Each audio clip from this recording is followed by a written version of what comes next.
equipment leaking or not performing as it should? At Reliable Hydraulic Solutions, we can get you back to work. Do you have a busted or leaking hose? We can typically replace them while you wait. Hydraulic cylinder or pump needing repair? In many cases, we can have it back to you the next day. Reliable Hydraulic Solutions, 6840 Highway 77 in Southport, just south of Tractor Supply. The best place in town to take a leak. Signworks, a business serving businesses since 1985. Everything from signs and banners, vehicles and boats, magnetic and real estate signs, contractor signs, and much more. Signworks can do large format, full color printing too. Signworks, a real professional in the business world. Call Signworks at 785-8899. Signworks, 850-785-8899. WVLQ Port St. Joe, WGSX, powered by Panama City Toyota. ESPN Northwest Florida. And now, the Gulf Coast's newest sports talk host. Hey, there's the new guy. Paul Wilson. That is not winning football. Paul is your pipeline to the heart of the action. The defense can only play this good for so long. Hot takes, big reactions, and your calls are incoming. This week, it's really going to be crucial. The Sports Blitz. They're playing championship football. The new Sports Blitz. You can say what you want. On 104.3 ESPN Northwest Florida.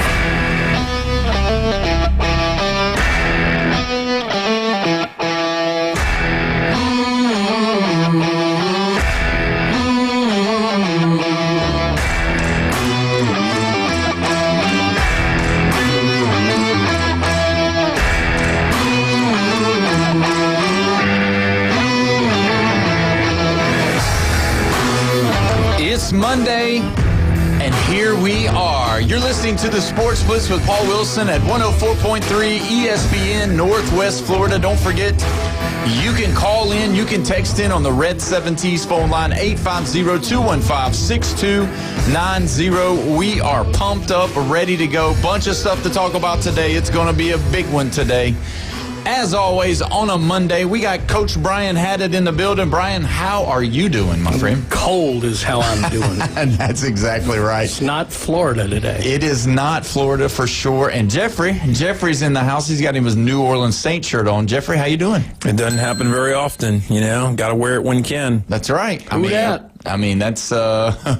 Who dat is like about 30 teams beating them. That's about right.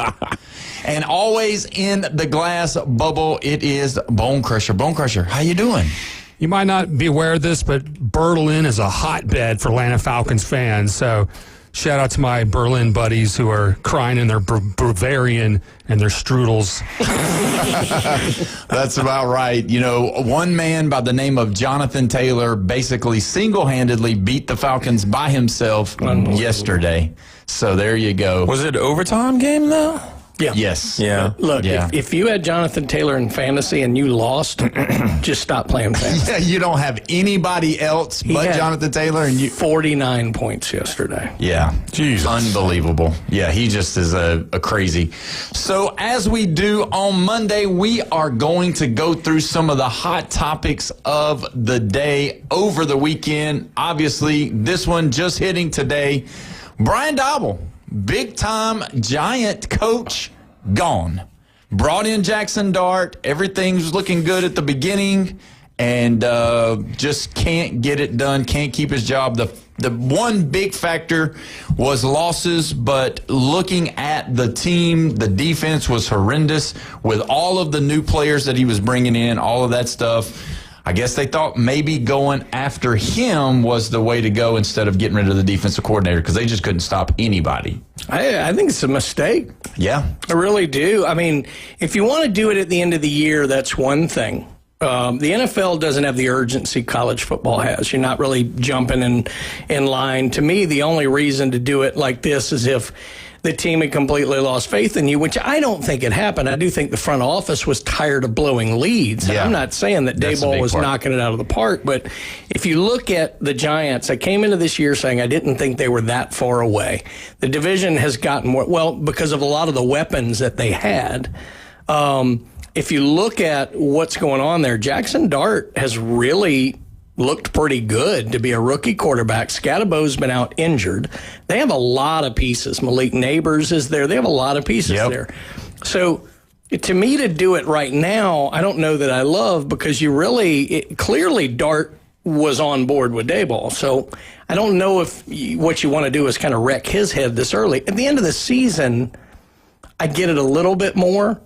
Yeah. But I don't see the benefit in them doing it today versus waiting to the end of the year. The NFL's different. Yeah, so you said something that was not probably intended with your pun, but breaking his head was a good way of putting it, because do you realize that 6 games, not just concussions, but he had to go through concussion evaluations for 6 straight games. So that's the problem maybe they could have seen, is that, man, the offense is wanting him to run, or we don't have the blocking and we don't have the weapons, or I don't know. Maybe they're wanting to tank so that they can get more, I don't know, draft pick. I don't know. But all I know is I agree with you, because Brian Daboll, to me, good coordinator, not sure yet proven as being a good head coach.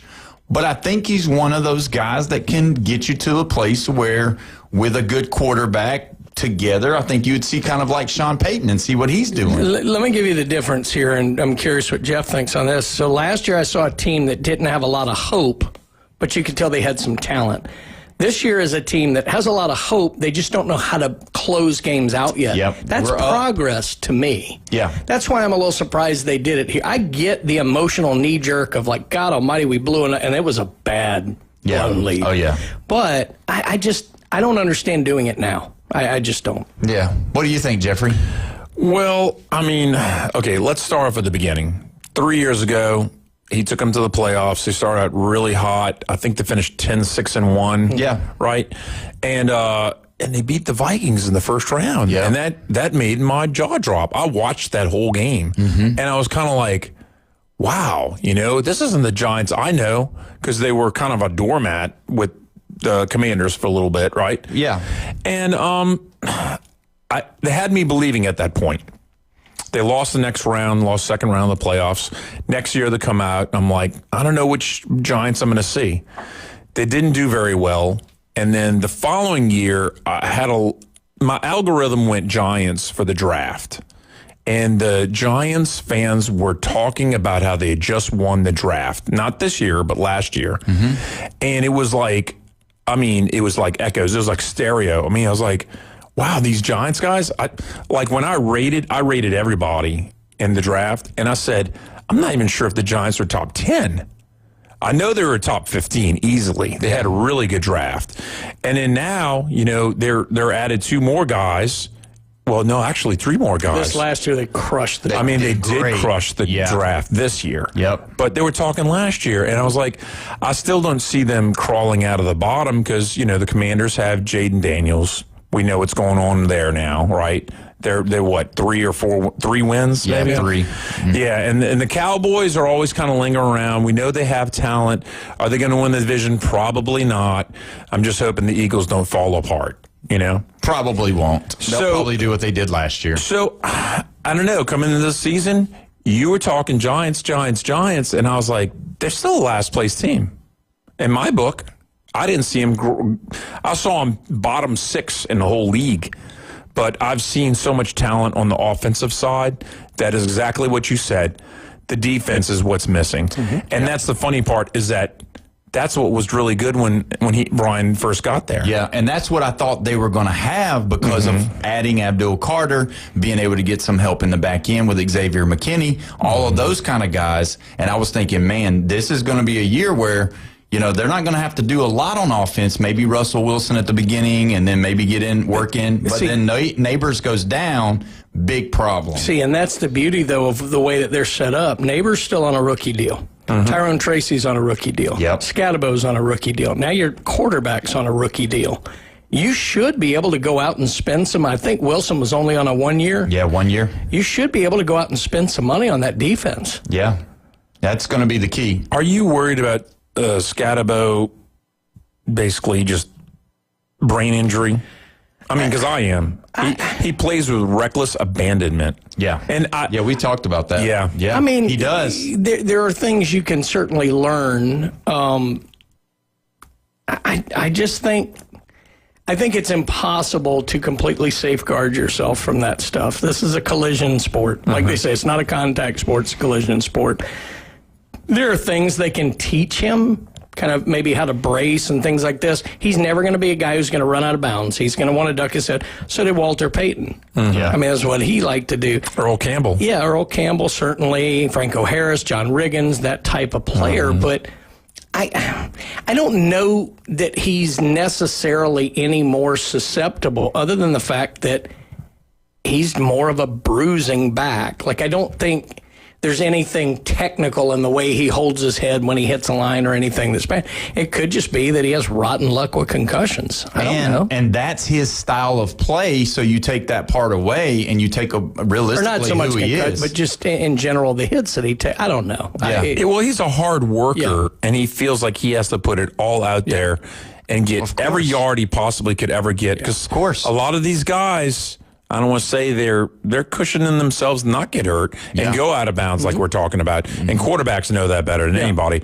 But running backs, I know there's other, Jerome Bettis. Yeah. Another guy. I mean, Ironhead Hayward. Exactly. Right. That's who I was going for next. Yeah, look, Dart's the one who needs to learn a few structural things. Yeah, for sure. To protect it, because he needs to be protected a little more. Unfortunately, with Scatabo, I mean, running backs, life in the NFL is typically 3-4 years, the most. Yeah. That's true. When you get those guys like that. Now, let me go into the question. Now, Jeffrey, we'll let you go first. I'll be a gentleman today and let you go first. Who would you say is the candidate that you could see going to be the replacement for Dabo?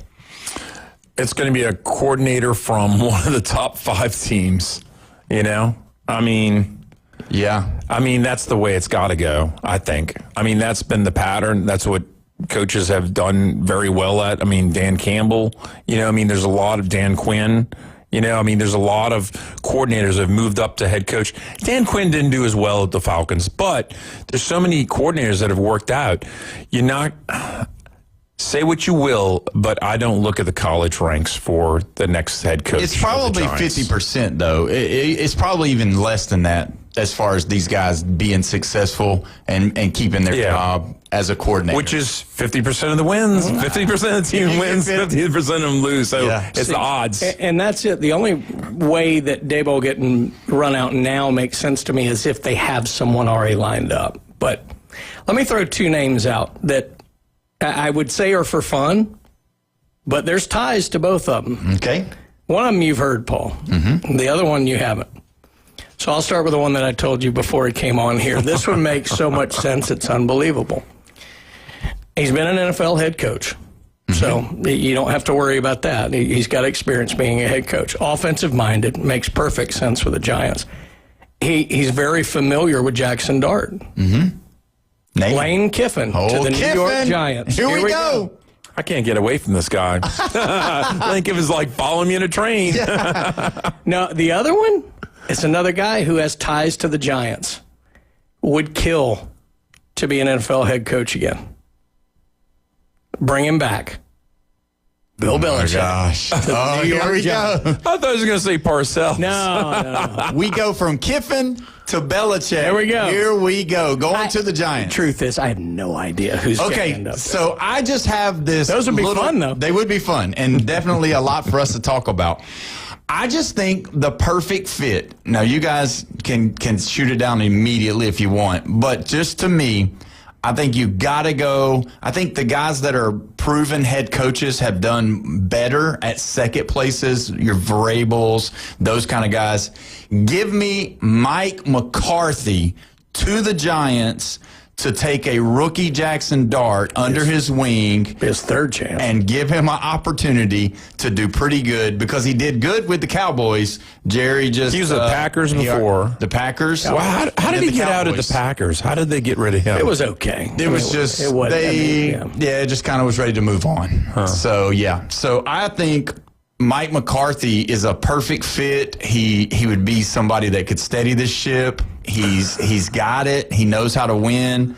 And I mean, I think I just see him getting revenge on the Cowboys and Jerry Jones losing his mind. Yes. The other thing is, I think you have to have a unique personality to coach in New York. Yeah. And so I don't know. I mean, I'm not as up on the coordinators in the NFL as I should be. I do think that's probably the route. The NFL likes to go that route because, honestly, you don't have a whole lot of former coaches who are really waiting out there who, I mean, part of the reason why you're a former head coach, you probably got let go, and then your stock is in the tank. Maybe Brian Kelly will go up there. Or Johnny Gruden. Gruden, I think, I don't believe this is correct. I do think people think he's been out of the game too long. Yeah. And I don't think that's correct. Plus, the NFL, there's some issues with lawsuits going on there with Gruden and the whole thing about releasing his emails. I'd be real surprised if he was in the NFL. That would definitely be one. And that is the media center of the world, New York. Yeah. Yeah. I mean, Chucky coming back to the NFL would be the big story of the year for the NFL. It definitely would bring the Giants up with the expectations. It's a pressure cooker with a guy who can't hold his mouth. That is true. I mean, because he does talk a lot. Everywhere he goes, the mic's going to be in his face. And he's not going to hold back. No. So it depends. The Giant fans would probably want him, I would say, because they're rambunctious. They love it. So. But either way, how much fun would Lane Kiffin in New York be? Oh, my God. It'd be crazy. He's not going there. I will 100% say I agree with that. He's not going to the Giants. Jeffrey says Kiffin's not going to the Giants. I say he's still going to Florida, but we'll talk about that on another day. Joe Burrow returns from the injury, and now he's back on the practice field. We saw what the Bengals did without him. We also saw what the Bengals have done with Flacco, which I made this point on Thursday, or it was on Thursday of this week, and I would like to hear if you agree with me or not. Jeff gave me the raising of the eyebrows on this. But if you look at what Joe Flacco has done with the Bengals, realistically, it's been almost to the T what Joe Burrow has done with the Bengals whenever he played this year. And I think it's the wide receivers that are so great. I think Burrow is a great quarterback, don't get me wrong, but I'm just saying Jake Browning is not a very good option. But Joe Flacco with Chase and Higgins is pretty much what they're going to get with Burrow. So if they rush him back, I think it's a problem. I think it's bad. And I don't think it's good for the organization. Obviously, a healthy Burrow, you take 7 days a week over Flacco. Of course. So, normally, I would agree in that there is no reason. They're 3-6. There's no reason to bring him back this year, except that entire division's awful this year. It is. And they're 2 games out of that division lead. Oh, I thought they're 3. No, or 2.5. Steelers are 5-4. Yeah, they lost last night. Ravens are 4-5. The Bengals are 3-6, and the Browns are 2-7. That's the only thing that would make me think there's a possibility. So they're eyeing a Thanksgiving return for Joe Burrow right now. Assume they're 1 game out of the lead of that division on Thanksgiving. And I know that would mean Flacco's got him playing all right. I'd still put Burrow in. Yeah. If they're 2, if they're 3 games out, there's no way I play him the rest of this year. Right. Yeah, and that's the thing. Like for me, that's where if the division wasn't so weak, I would say sit in, because you are getting good offensive production from Flacco, and they're winning ball games that they're supposed to win. Every other division's got a team at 8-2 in it. If he were in any other division, the AFC, there's no chance I bring him back. Yeah. Because he's in the Central, maybe. Yeah. Or North, whatever they call it. Yeah, whatever they call it. But, I mean, I just, I don't know. One of the other stories of the day, Gronk. He is coming back to the Patriots, but just for 1 day. Going to sign with the Patriots today just so that he can retire as a Patriot. Retirement doesn't mean anything. You love Gronk? You love Gronk? I mean, talent. Sure, I appreciate his talent. I'm not a Patriots fan, obviously, because I'm a Dolphins fan, but I can respect his talent. Is he the smartest bulb on the tree? No, he's not. Absolutely not. I mean, I don't know. He's not very smart. That's all I got to say. I mean, he's doing pretty good for himself. He's a jock. He's a jock. I'll tell you where I think he's smart. He got out of the game before it wrecked what he has left up there. I mean, I do think that's smart. But I don't know. It's hard to say that these guys are actually retired anymore. It's become like boxing. Yeah, that's true. I mean, punch drunk is a real deal. What was the guy? He played Super Dave Osborne. Was it Bob Einstein was his name? Who played Super Dave? I think so. He went on the Norm Macdonald show. He's passed on, so is Norm actually. But and he did this bit about Gronk that was absolutely hysterical. He thinks Gronk is like a space alien. And all it was so funny. If you can find a way to YouTube it, and I wouldn't have the volume up real loud, but it was this great bit, and I thought it encompassed Gronk. Gronk he's a unique individual. Yeah, and they've grabbed him and put him in front of the cameras, so that's what very talented. I think he's perfect in what he's doing. He needs to go, do appearances, do commercials, be funny. He's got 50 years of doing that. Yeah. That's true. So, and he's not going to have a walking cane or a wheelchair, somebody push him around. So he got out early enough. That's one of the definite positions that has changed from when we grew up, right, Brian? Sure. The tight end position. Thank you for that. You said when y'all you're grew so up. much younger. I know. I appreciate that. That's great. No, you're 100% right. I mean, the tight end position is so much more valuable.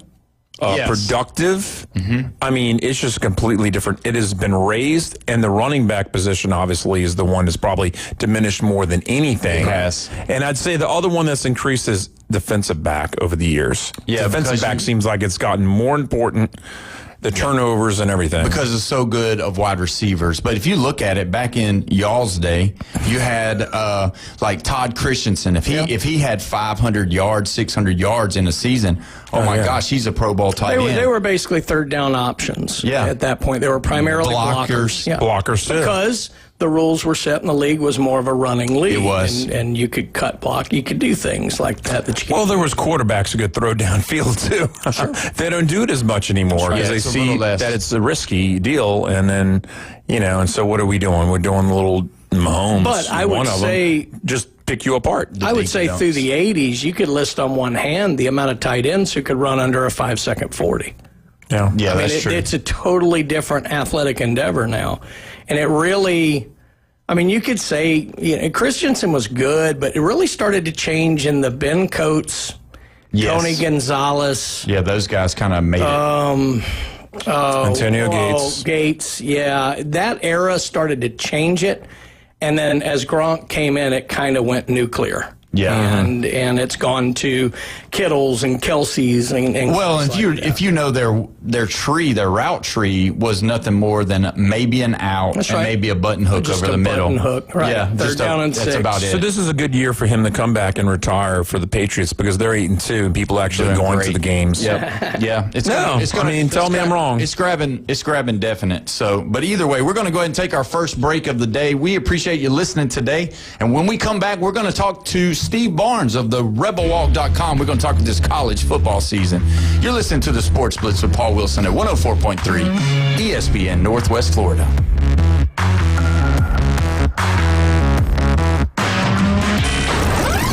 Taking your hot takes, rants, and takedowns. Let's hear it on the Red 7T studio line. 850-215-6290. It's the PCB Hobby Takeover with Todd. Mondays at 5:20 on ESPN Northwest Florida. That is a very high-end card and very rare. Todd talks about coins, trading cards, collectibles, and the amazing stories behind them. It was the first one that's ever come through my door. Plus, we'll be taking your calls and questions at 850-215-6290. The PCB Hobby Takeover. A platform for you to do your hobby. Mondays at 5:20 on the Sports Talk Must. ESPN Northwest Florida. Good afternoon. This is Joanna with your weather forecast from ESPN Northwest Florida on this Monday. Clear the rest of the day with a wind around 21 miles per hour out of the north-northwest and 55. Tonight, look for a blustery wind and clear skies with a temperature near 37. Tomorrow, high around 57 and sunshine with a wind 8 to 12 miles per hour. Wednesday, quite warm with a high of 68 and sunshine. This weather forecast is brought to you by Earthworks of Northwest Florida. Thank you for keeping that dial on ESPN Northwest Florida. Rely on it. Hi folks, it's Tracy from Tracy's Fine Jewelry. Did you know that we have a master jeweler right here in the store? That's right, she has over 20 years experience in the art of repairing jewelry. Most repairs are done within a week, so don't send your jewelry off for 6 weeks. Bring it to us at Tracy's Fine Jewelry. We size rings and solder chains. We can reset your diamond into a new setting and even custom design. You'll get your jewelry back quickly and looking as good as new. Tracy's Fine Jewelry, Bay County's trusted jeweler for over 50 years.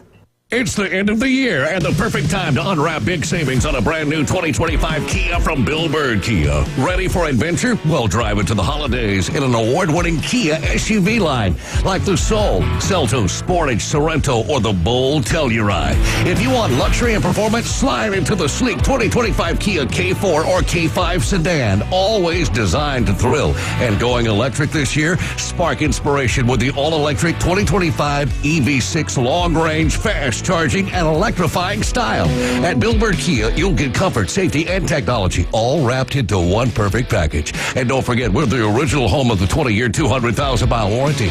Stop by and see us at 2435 East 15th Street in Panama City or online anytime at BillBirdKiaPanamaCity.com. We'll treat you like family and give you the peace of mind you can trust. Bill Bird Kia, your local community dealer. Love your ride this holiday season. The 20-year, 200,000-mile warranty is a Bill Bird Kia warranty. You found us inside the CBC Construction Studios. On this show, we don't hold back. We react, we dissect, and we tell it like it is. You're locked into the truth. You're locked into the Sports Blitz.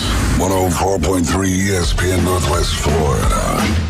Welcome back. You're listening to the Sports Blitz with Paul Wilson here at 104.3 ESPN Northwest Florida. Don't forget, you can call in, you can text in on the Red 70s phone line, 850-215-6290. We're live and local here in the CBC Construction Studio. We also have tonight a huge one, the Philadelphia Eagles at the Green Bay Packers. It starts right after the show.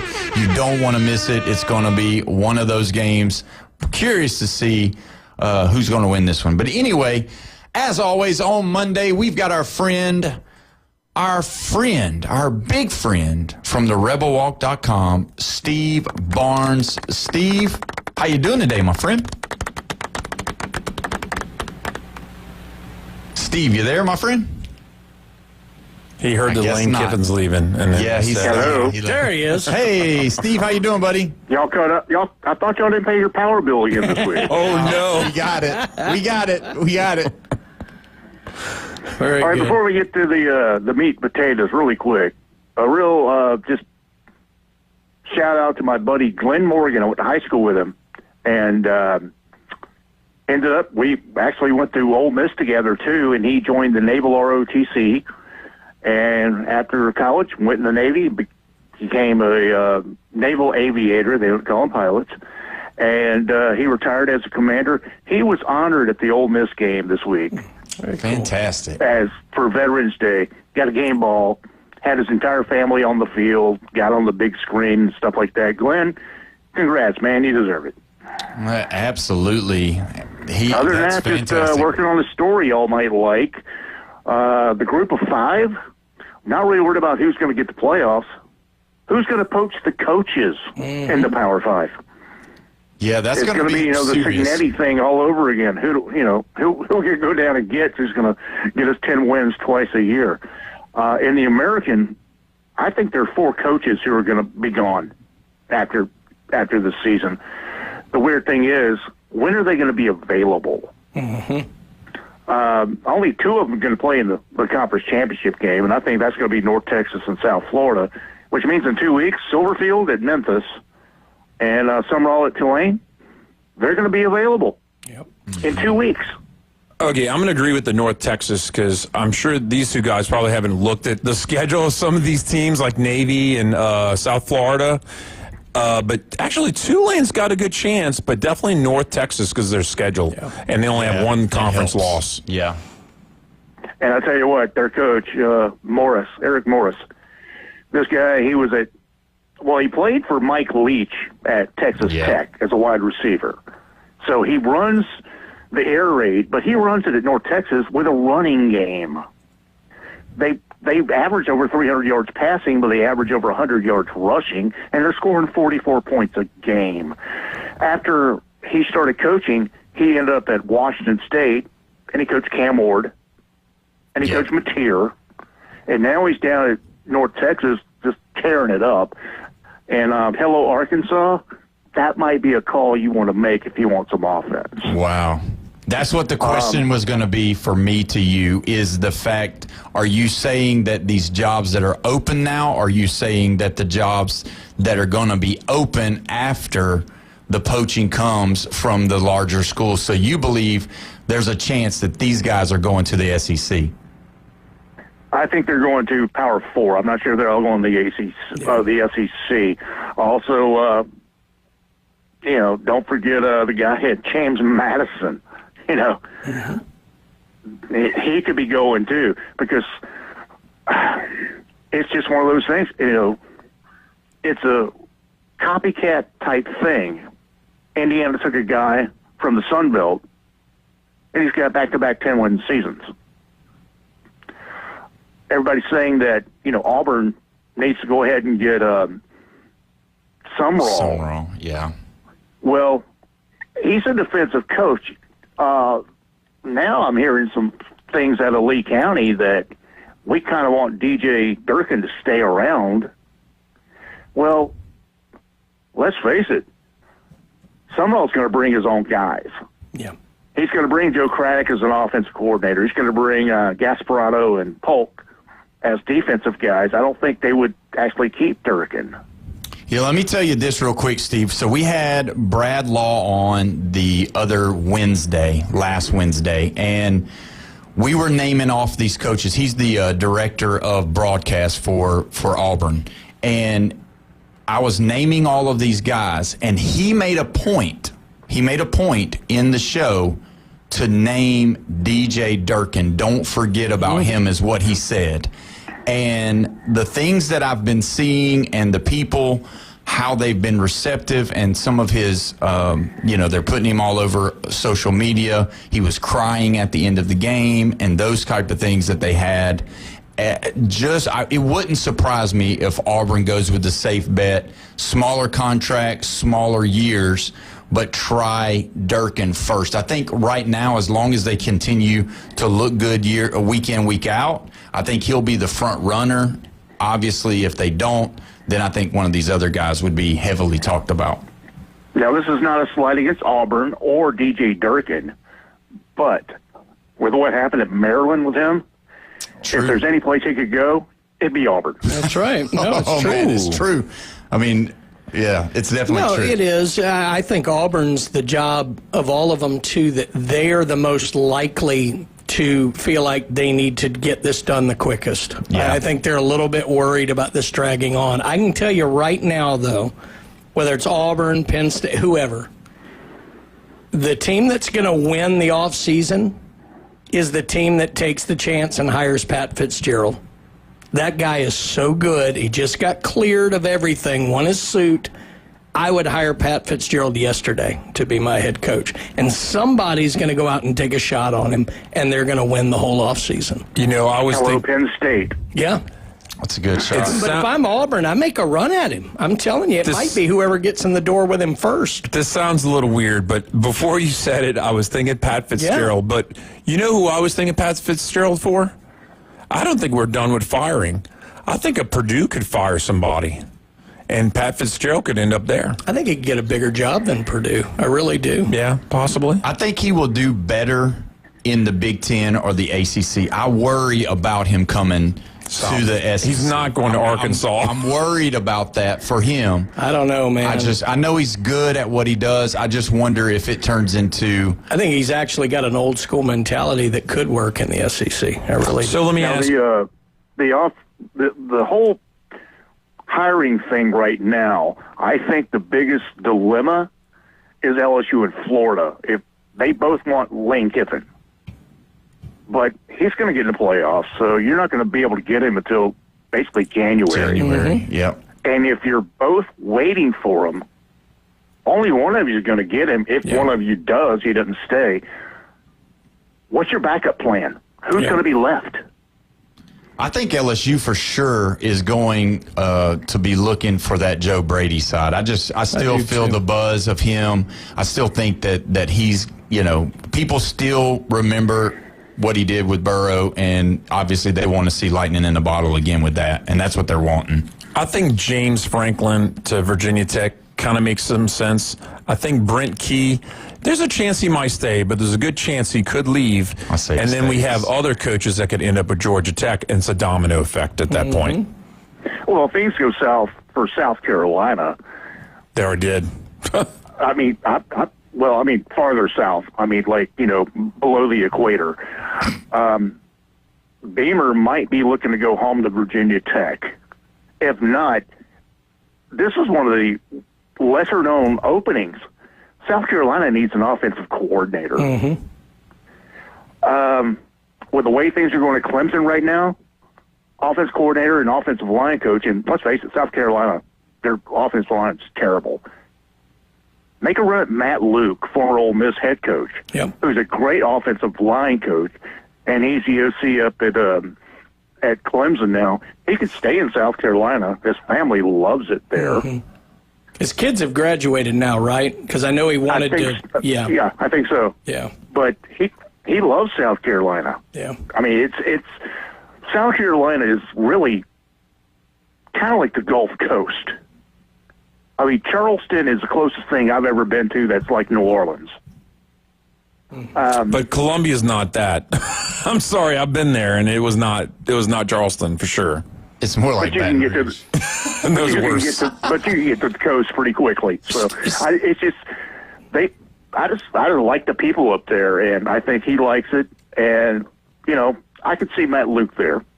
Steve, if not Derek Nix from Auburn, if they're going to let the entire staff go, send Derek over there. Yeah. He'd be a good fit at South Carolina. Steve, what do you think about the possibility that Tony Elliott leaves Virginia and goes to one of these bigger jobs? Because he's another guy who I think would be fantastic at a bigger school. I think he's done a great job at Virginia. Well, Virginia is one of those jobs where you have to do more with less. Right. And the academic requirements I would have loved to have gone to Virginia, but, if I showed you my SAT scores, it wouldn't, it was never going to work. It's like, that's the reason I didn't go to Vanderbilt or Tulane or anybody like that. It's like, I took my ACT test the day after my junior prom. And it's like, what did I score? I can get into Auburn. I can get into Ole Miss. I ain't taking it again. I'm good. I just wonder, with the way the NFL is working right now, you got, Brian Daboll today obviously losing his job, and is he somebody that possibly could come over to the college, or is he going to go be a coordinator? Because those are questions, because he's available now, and I could see him coming back to the college game because he did a really good job as a coordinator in college, and he was with Saban. I get it. Some people don't do well with Saban, some do. But he was there. He's somebody else that you probably are going to start hearing a little bit of chatter about him as well. Well, the thing about him, it's not even about him. It's the Belichick thing. Do you really want to take another NFL coach and throw him into college? But Daboll has a lot more experience in college than Belichick has. Exactly. So I think that would be an advantage for him. If Key leaves Georgia Tech, I could see him going to Atlanta. Yeah. But, look at all the dominoes that are going to fall. Mm-hmm. And the weird thing is, we got football still to be played. And, could this weekend be the loser leave town with Florida and Ole Miss? Winner gets, Kiffin? Well, if Ole Miss can't beat Florida, then I think Ole Miss should fire Kiffin. How about that? Because there's no possible way that they're going to beat Ole Miss this week. Well, I got tired of watching the LSU Alabama game last weekend, so I just flipped over and started watching Kentucky and Florida. Florida just quit. Yeah, I think half those kids were, checking. Where can I get in the portal now on the sidelines? So I hate that for Florida. I'm wondering Lagway's going to go ahead and leave. Well, the thing is that was another one of the things shocked me. That was another thing that Brad Law brought up, because I asked him that question. I said, how many of those guys are you getting people to talk to the kids? And he made a statement that it really made me do a break for a moment. He said, well, you lose out on your money. And he said, especially the kids that have already played the amount of games to lose their eligibility for the year. He said, but they lose their money if they leave now. He said, so they're going to probably, if they have an injury, they're probably going to take it, go to the doctor, stay out, do all of those things. But as far as leaving and getting in the portal, he said, you're not going to see an exodus of kids because they don't want to lose the money that they've already been, guaranteed to make if they finish the season with the same team. Now, I talked to a guy I know who covers Florida, and he said there's like a rumor going around. I have no idea who you heard it from, that Lagway's going to leave, but they're going to hire Kiffin, and he's going to bring Simmons with him. I just don't see that happening. Simmons is one of those. He's like a Manning. Yeah. Once you commit to someplace, you stay there. I don't see him. And plus, next year's just, he's got 2 years left. So he's got 2 years to run the Ole Miss offense. Now, if Kiffin's going to be there, we'll see. But, the positive is, I think we all saw the proposal during the game, and Kiffin sort of photobombed him. Yeah. And he's walking off the field, and he's still in the headset. He goes, man, I might have messed up. They probably hate that. And one of the coaches said, Coach, this is Mississippi. Yeah. They love you. So, he's got that, and, his kid, Knox, is, still knocking it out of the park for Oxford High School. He already said, my dad might leave, but I'm not. And... yeah, sorry, Brian. I was going to say. The little egg bowl. I loved your little email. Yeah. High school egg bowl. Oxford beats Starkville. You know what's funny about that, Steve, though? I'm not so sure. There might have been more Starkville High people who've actually played at Ole Miss than at Mississippi State at this point. Probably. That's awful. Well, AJ, we'll take him. AJ Altmaier. Yeah. Hey, Steve, before we go, I do want to ask. I've got it written down. You brought Simmons up. How is he handling all of this? I know he's a quality young man. I know he's got great parents. He comes from a great background, great family. How's he handling this? Because this is one of those unique, rare situations where Lane Kiffin he had lightning in a bottle with Trinidad Chambliss. And it just all the signs lined up, all the stuff lined up. And now Simmons is just sitting there, having to hold the clipboard, so to speak. I know he got in the game against the Citadel. I know he got in the game against the Citadel. But, how is he handling this? Well, according to Kiffin, he's the, ultimate team guy. And Chambliss says the same thing. They watch film together. It's like, did you see that? Did you see that? What are you looking at here? What are you looking at there? But they're going back to the Kiffin thing real quick. The thing that bothers me that he might leave is he has not signed a contract extension. And one has apparently been offered him. But his, I won't say excuse, his reasoning is, I don't do it during the season. And how cool would it be, Brian, for them to win the Egg Bowl and him sign the contract in Starkville at Scottsfield? That'd be cool. But the thing that sort of got me in the presser after the game, they were talking to Chambliss about, how does it feel in Oxford with all these people? And he said something that just is golden to me. He said, they call Oxford the velvet ditch. You fall into it, but you never want to leave it. And he said, I never want to leave. Yeah. And I thought, really? That's kind of weird. Then I thought about it. Jackson Dart's from Utah, went to school in Los Angeles, now plays in New York. He gets big money, and where does he buy his first house? Mm-hmm. Oxford, Mississippi. Wow. So, maybe maybe Kiffin just says, happiness means more. Yep. We will see, but we're going to be having to go, Steve, and we appreciate all that you give us in the knowledge of all of this. And, I heard that there was only about 10,000 people in the stands after about 42-0 at the Citadel. So It'd be that way anyway. But either way, thank you so much, Steve, for coming on, and we look forward to talking to you on Monday. All right. Love you guys like fried chicken. Yes, Hey, sir. Steve Barnes from the rebelwalk.com. That is awesome. But either way, we'll be back. When we come back, we're going to talk about some of the games over the weekend. You're listening to the Sports Blitz with Paul Wilson at 104.3 ESPN Northwest Florida.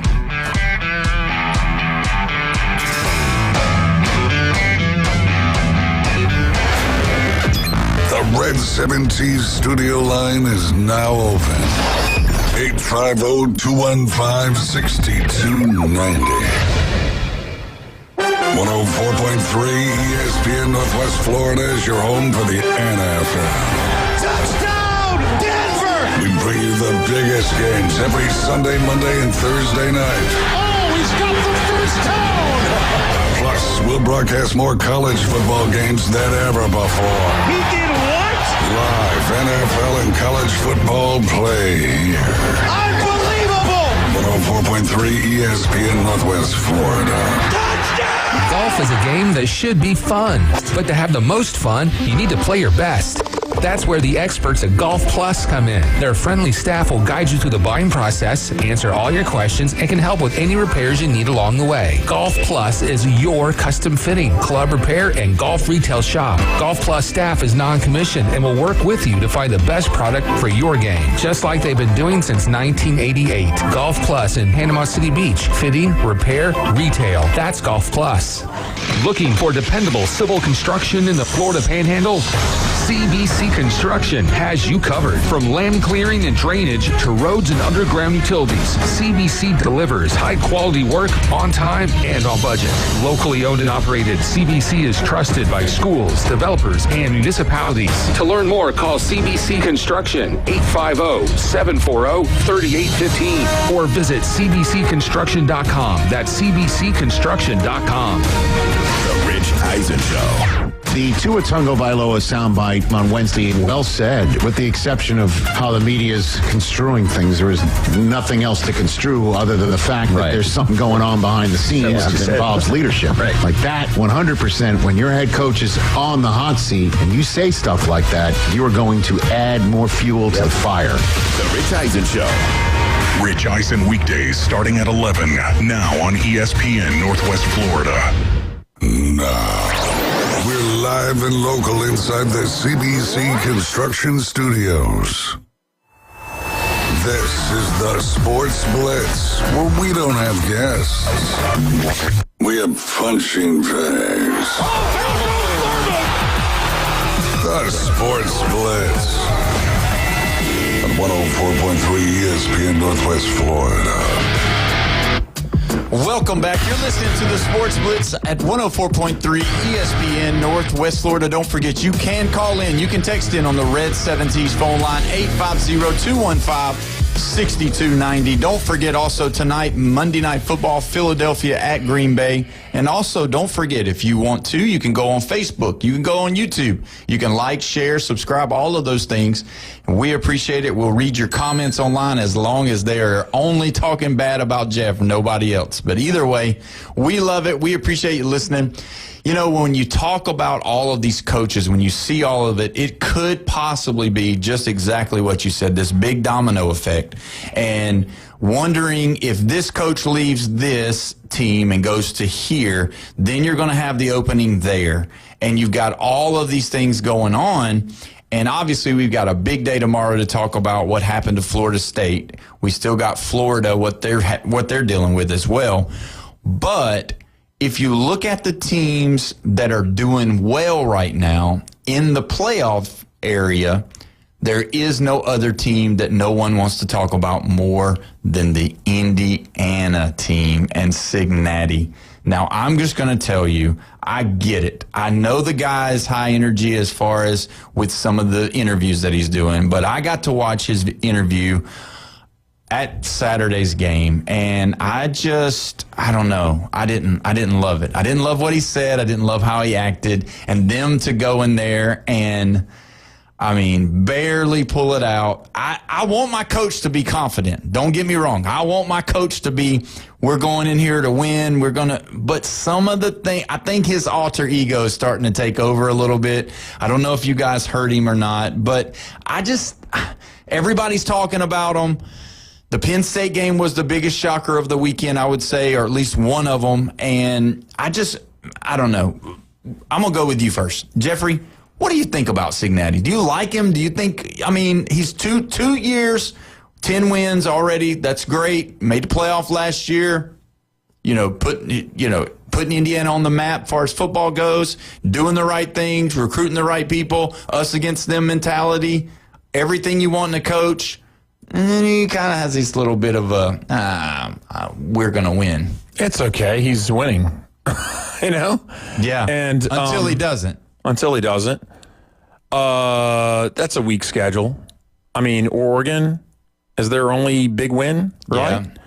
Unless you want to call the Illinois win early. They were ranked. Beat the crud out of them. That's really what put them on the map, 52-6, I think it was. Yeah, it was awful. It was bad. That was impressive, but you heard me last week. I said Indiana's not number 2. I said if you're not putting an undefeated SEC team at number 2, I agree. That's just a travesty of justice. And I had Indiana at 3. And then guess what they did against Penn State? They barely got by. The most important quarter a lot of times is the fourth quarter, and they allowed back-to-back touchdowns for Penn State to take a 4-point lead? Yes. So this was not a 3-point lead. This was a 4-point lead, and they needed that touchdown. Yep. So, the proof's in the pudding, and you're only as good as your last game, and guess what? That last game was not that impressive. Would you be surprised if the playoff committee came out? I don't know when they announce it tomorrow. Yeah. The weekly. If Indiana's not number 3, because I think they need to be. It wouldn't surprise me. I think he's begging for him to put him at 3. Yeah. Because that just plays into what he loves to do. Us against them. Yeah. Look, I think that Indiana team is going to get a lot more mileage out of winning the way that they did than they would have if they'd have gone in there and beat them by 30. That's going to be much more important for them going forward down the stretch. That being said, with Cignetti, I don't know him, and I do think he has an edge to him, kind of the way Drinkwitz has an edge to him. There's a couple of those guys that do. I have this feeling what Cignetti might be doing this year is somewhat living. I think he's acting out to the caricature of himself more so than being really that's him. Right. I think he's trying to live to the character more than it's natural for him. I do think he has a bit of an edge, but so who likes that? The fans or the players? I think if you're in a situation like Indiana, I think it's probably great for his players. Yeah. Because that's what I think. The other thing is that takes the heat off of you as a player. Mm-hmm. Everything is about Cignetti, which I think is good. It allows those players to go be free and go play. And I think he feels like that's part of their edge as a team. Mm-hmm. So, it's I don't know if that's legitimately him or whether, like I said, he's living to the character a little bit, but I think it's working. And, would I have Texas A&M above him? I really am fine either way. I think this Indiana team is pretty good. Yeah. Last year's team I wasn't as impressed with. I thought they just fell into a perfect situation. This team's actually pretty good. I think that would be one of the best things for the sport is if Indiana upset Ohio State in the Big Ten championship. Yeah. More than any other upset in any conference, that's the one I want to see. But you know how that's going to work. If that does happen, they're not going to win it. I still hate it, though, because you have essentially a playoff-level game, semifinal level game, that in reality is not going to mean anything. They're both going to the playoffs regardless. Yeah. It'll jockey them for position. It's why I wish they'd find a way to incorporate these into the playoffs somehow.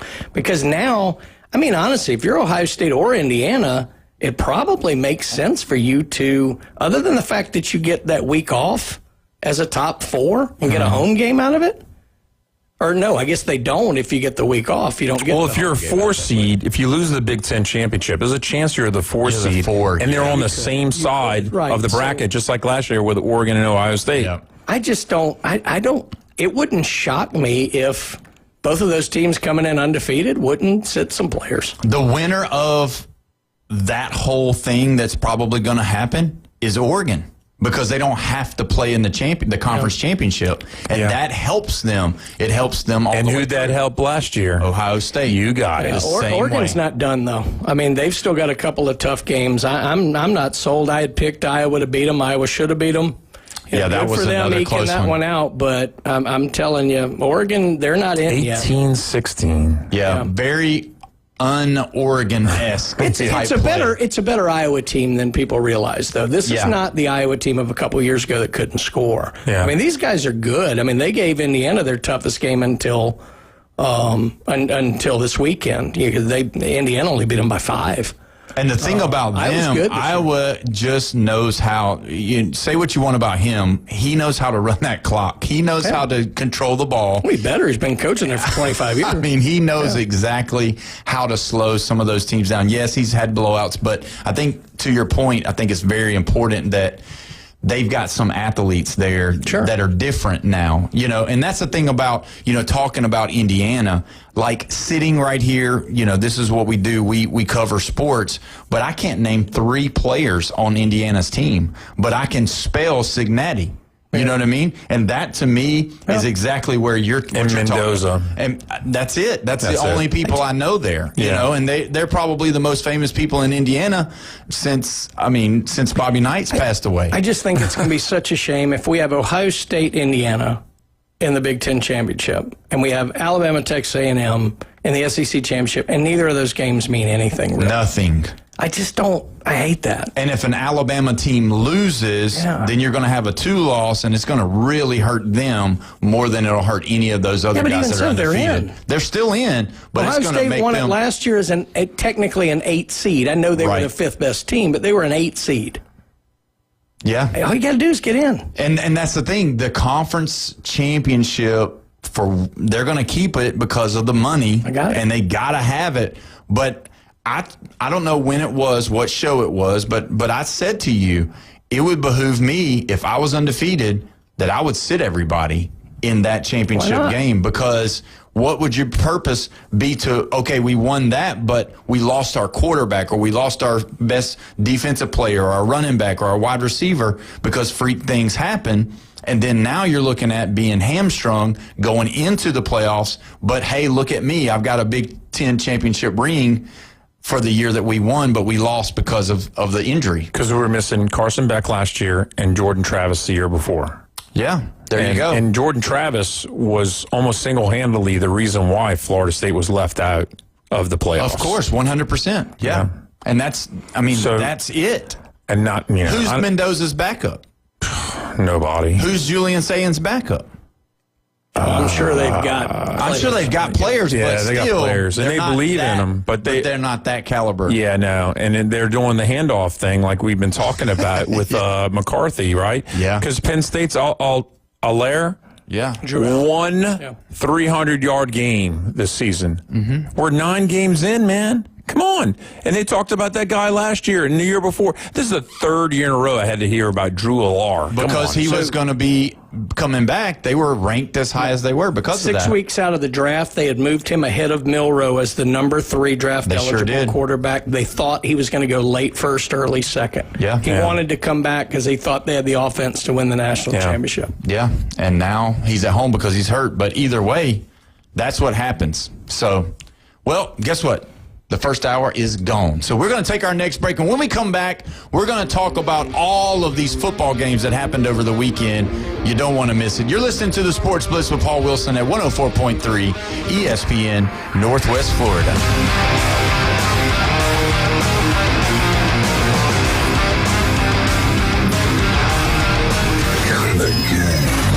Call or text us now on the Red 7T studio line. 850-215-6290. Keep the game going with ESPN Northwest Florida. Just because you get out of the car doesn't mean the Sports Talk and Live play-by-play have to end. Just say, hey, Alexa, open ESPN Northwest Florida. From Michigan Avenue to the man cave, from the car to the kitchen, we've got you covered. Keep the game going.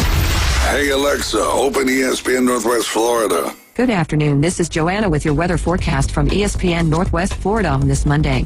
Clear the rest of the day with a wind around 21 miles per hour out of the north-northwest and 55. Tonight, look for a blustery wind and clear skies with a temperature near 37. Tomorrow, high around 57 and sunshine with a wind 8 to 12 miles per hour. Wednesday, quite warm with a high of 68 and sunshine. This weather forecast is brought to you by Earthworks of Northwest Florida. Thank you for keeping that dial on ESPN Northwest Florida. Rely on it.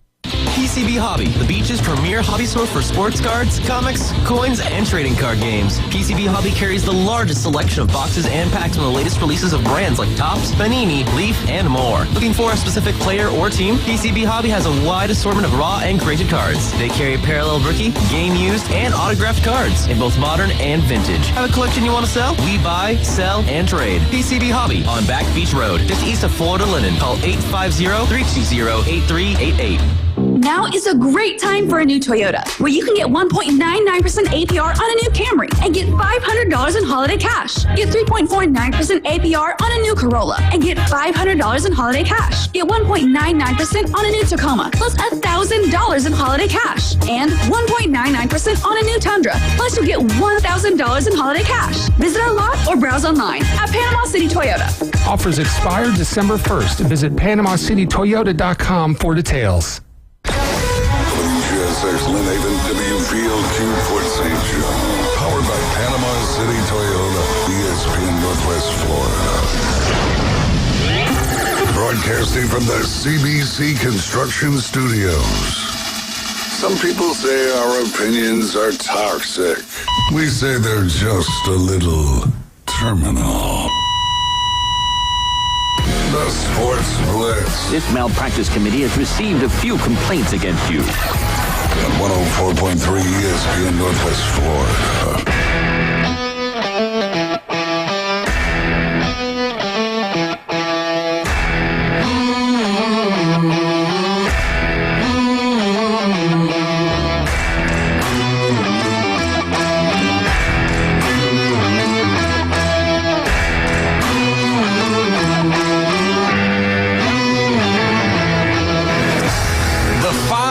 Hour is upon us, and we're right here. You're listening to the Sports Blitz with Paul Wilson at 104.3 ESPN Northwest Florida. Don't forget, as always, you can call in. You can text in on the Red 7T's phone line, 850-215-6290. We are your spot for the Monday Night Football game tonight. The Philadelphia Eagles travel to the Green Bay Packers. Cover starts right after the show.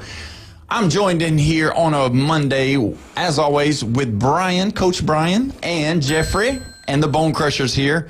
Now, we've got to talk about this Alabama-LSU. Obviously, the flair of the Alabama-LSU game wasn't what it normally was. You usually are coming into this game saying, okay, this has a chance to knock one or the other out. Now that we've got the 12-team playoff, you figure, well, okay, this game, when you look at it, this game is going to be one of those deciding factors. Who's going to be in the SEC championship? But with the debacle that LSU has went through this year, not the case. However, this was a game that, for whatever reason, was the most frustrating for me for the weekend, because obviously me being an Alabama fan and having to watch this lackluster offensive spectacle that we had. Now, I understand Ty Simpson has been phenomenal. He's been wonderful. But, man, was he off this weekend or what? There was some throws that I know that he wishes that he could have gotten back, but my goodness, his accuracy just wasn't what it has been. And just to be honest with you, if LSU had one or two catches, this game could have went down to the wire. I was worried. I knew it. I was sitting there watching the game, and I told my wife, I said, if Alabama does not start scoring on offense, they're going to bring Van Buren in, and they're not going to be able to stop him as far as how he's so electrifying with his feet, because we know Nussmeier is not the guy. But they come in, and he has 2 drops that were on third down. One could have probably went for about 30 and totally changed the game. The defense pulled this one out. The offense, for me, lackluster. Running game, horrible. Brian, rescue me, because I'm gonna keep getting upset. And you're looking at me. I'm wondering what game you watched. I watched the Alabama game. I got a different take. It was horrible. Look, first of all, you've been an Alabama fan a very long time. A very long time. Tell me you haven't seen this game 5,000 times in your life. Yes. But I hate watching it. No, so, all right. Their inability to run the ball is troubling. I'll be honest with you, I never really felt that worried during this game. I just didn't. There's always going to be what ifs and drops here or there and this, that, or the other. And we know it's back to being Alabama because we missed a 26-yard field goal. Yes. So now I got to worry about the kicking game again. But there was something about the flow to this game that I never really felt that worried, because LSU was just as out of sync as Alabama was.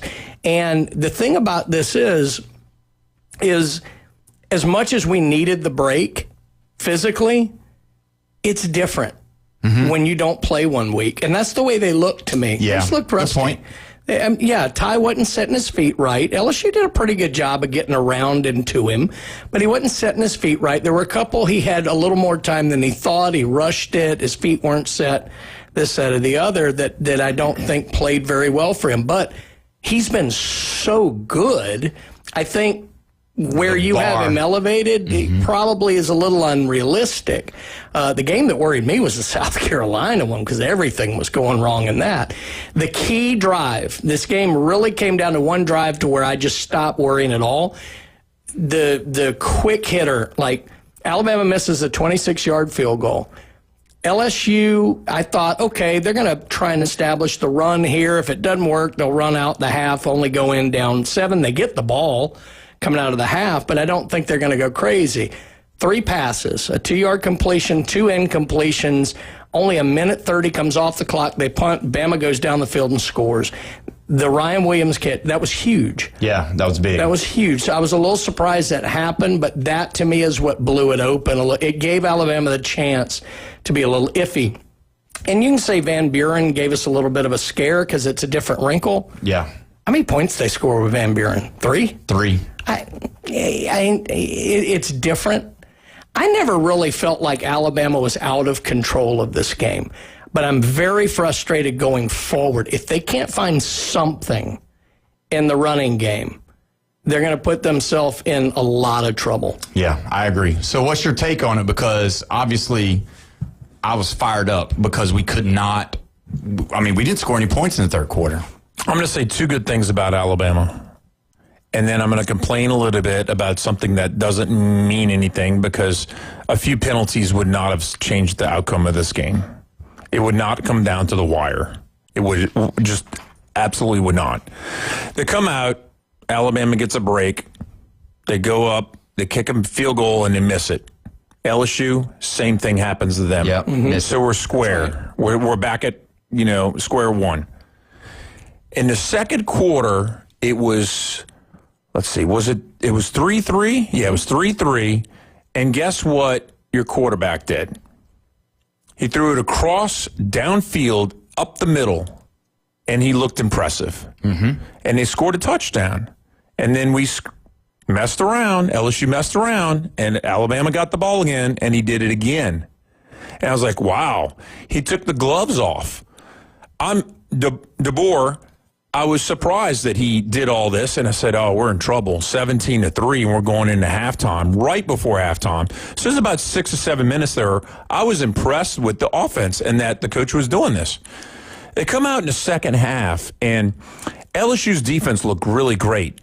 But you know what Bama's defense did?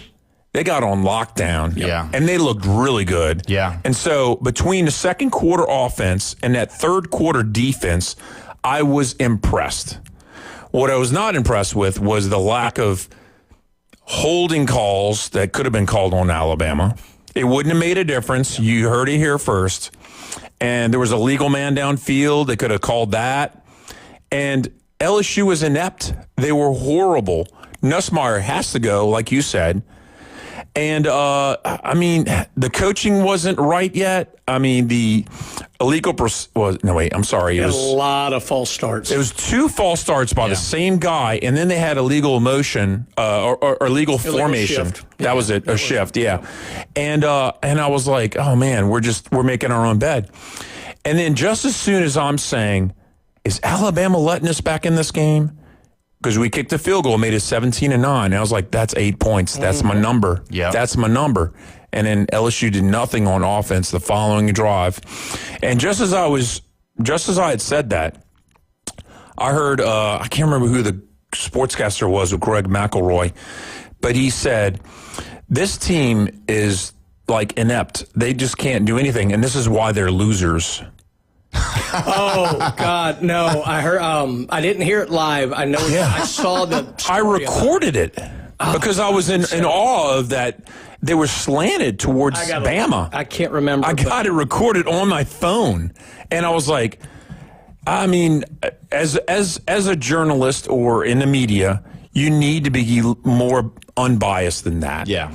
And when they said that, I was like, oh, I got to record this. And so I recorded it on my phone, and it was just shocking to me. But to be honest with you, this game wasn't as close as a 20-9 score. Am I right, Paul? I don't know. I mean, what I'm talking about mainly, though, is Van Buren's way of he got sacked one time deep. That kind of stuff is going to happen. Yeah. But some of the drops and some of the but the defense was smothering. They were on both sides of the ball in the third quarter. They were, but the wide open pass with about 6 minutes to go, and LSU had to punt. Mm-hmm. That was when I said, okay, all right, it's over. Yeah.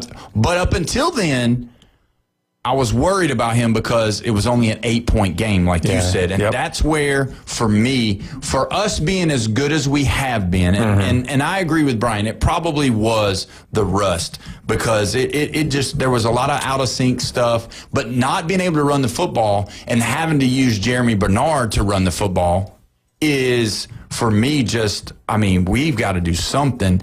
And being able to throw the football down the field with Ryan Williams to our tight ends, that stuff was impressive. Yes. That was but why really didn't it good. do it in the third quarter and put us away? Because you had the chance. I totally was sitting there in the third quarter like, if Saban was here, guess what would have happened? He would open the door and he said, no, we're not playing just to barely win.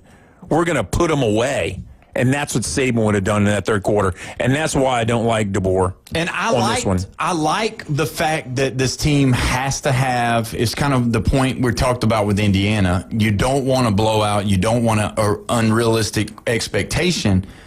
But that game we were sloppy. We had some issues where we were missing and then you don't have any good runs. None. There were some execution issues in this game, but what was nice was it wasn't sloppy from the sense of they were getting a ton of penalties. It wasn't sloppy from the sense of they were missing a lot of tackles. They were playing hard. There was just some timing Out issues of sync. on offense that you would expect, unfortunately, after a week off. I mean, you're healthier, which you need because they were pretty banged up, but there is something to be said for playing every week, and I do think that was what was missing. So that's why I don't worry that much going forward. Look, I don't love the cardiac kid thing that's going on this year. It reminds me of 1994, which cost me at least 10 years of my life.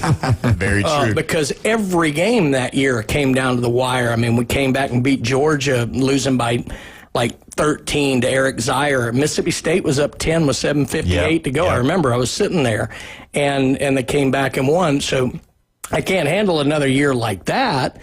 But I don't know. For whatever reason, I didn't feel they were ever out of control in this game. Yeah. I always felt like Alabama was in the driver's seat in this game. I don't know if it was just because of how frustrated I was with the offense. I was just wondering, when is Alabama going to make a mistake on defense? And they just didn't. Yeah. And that was the key.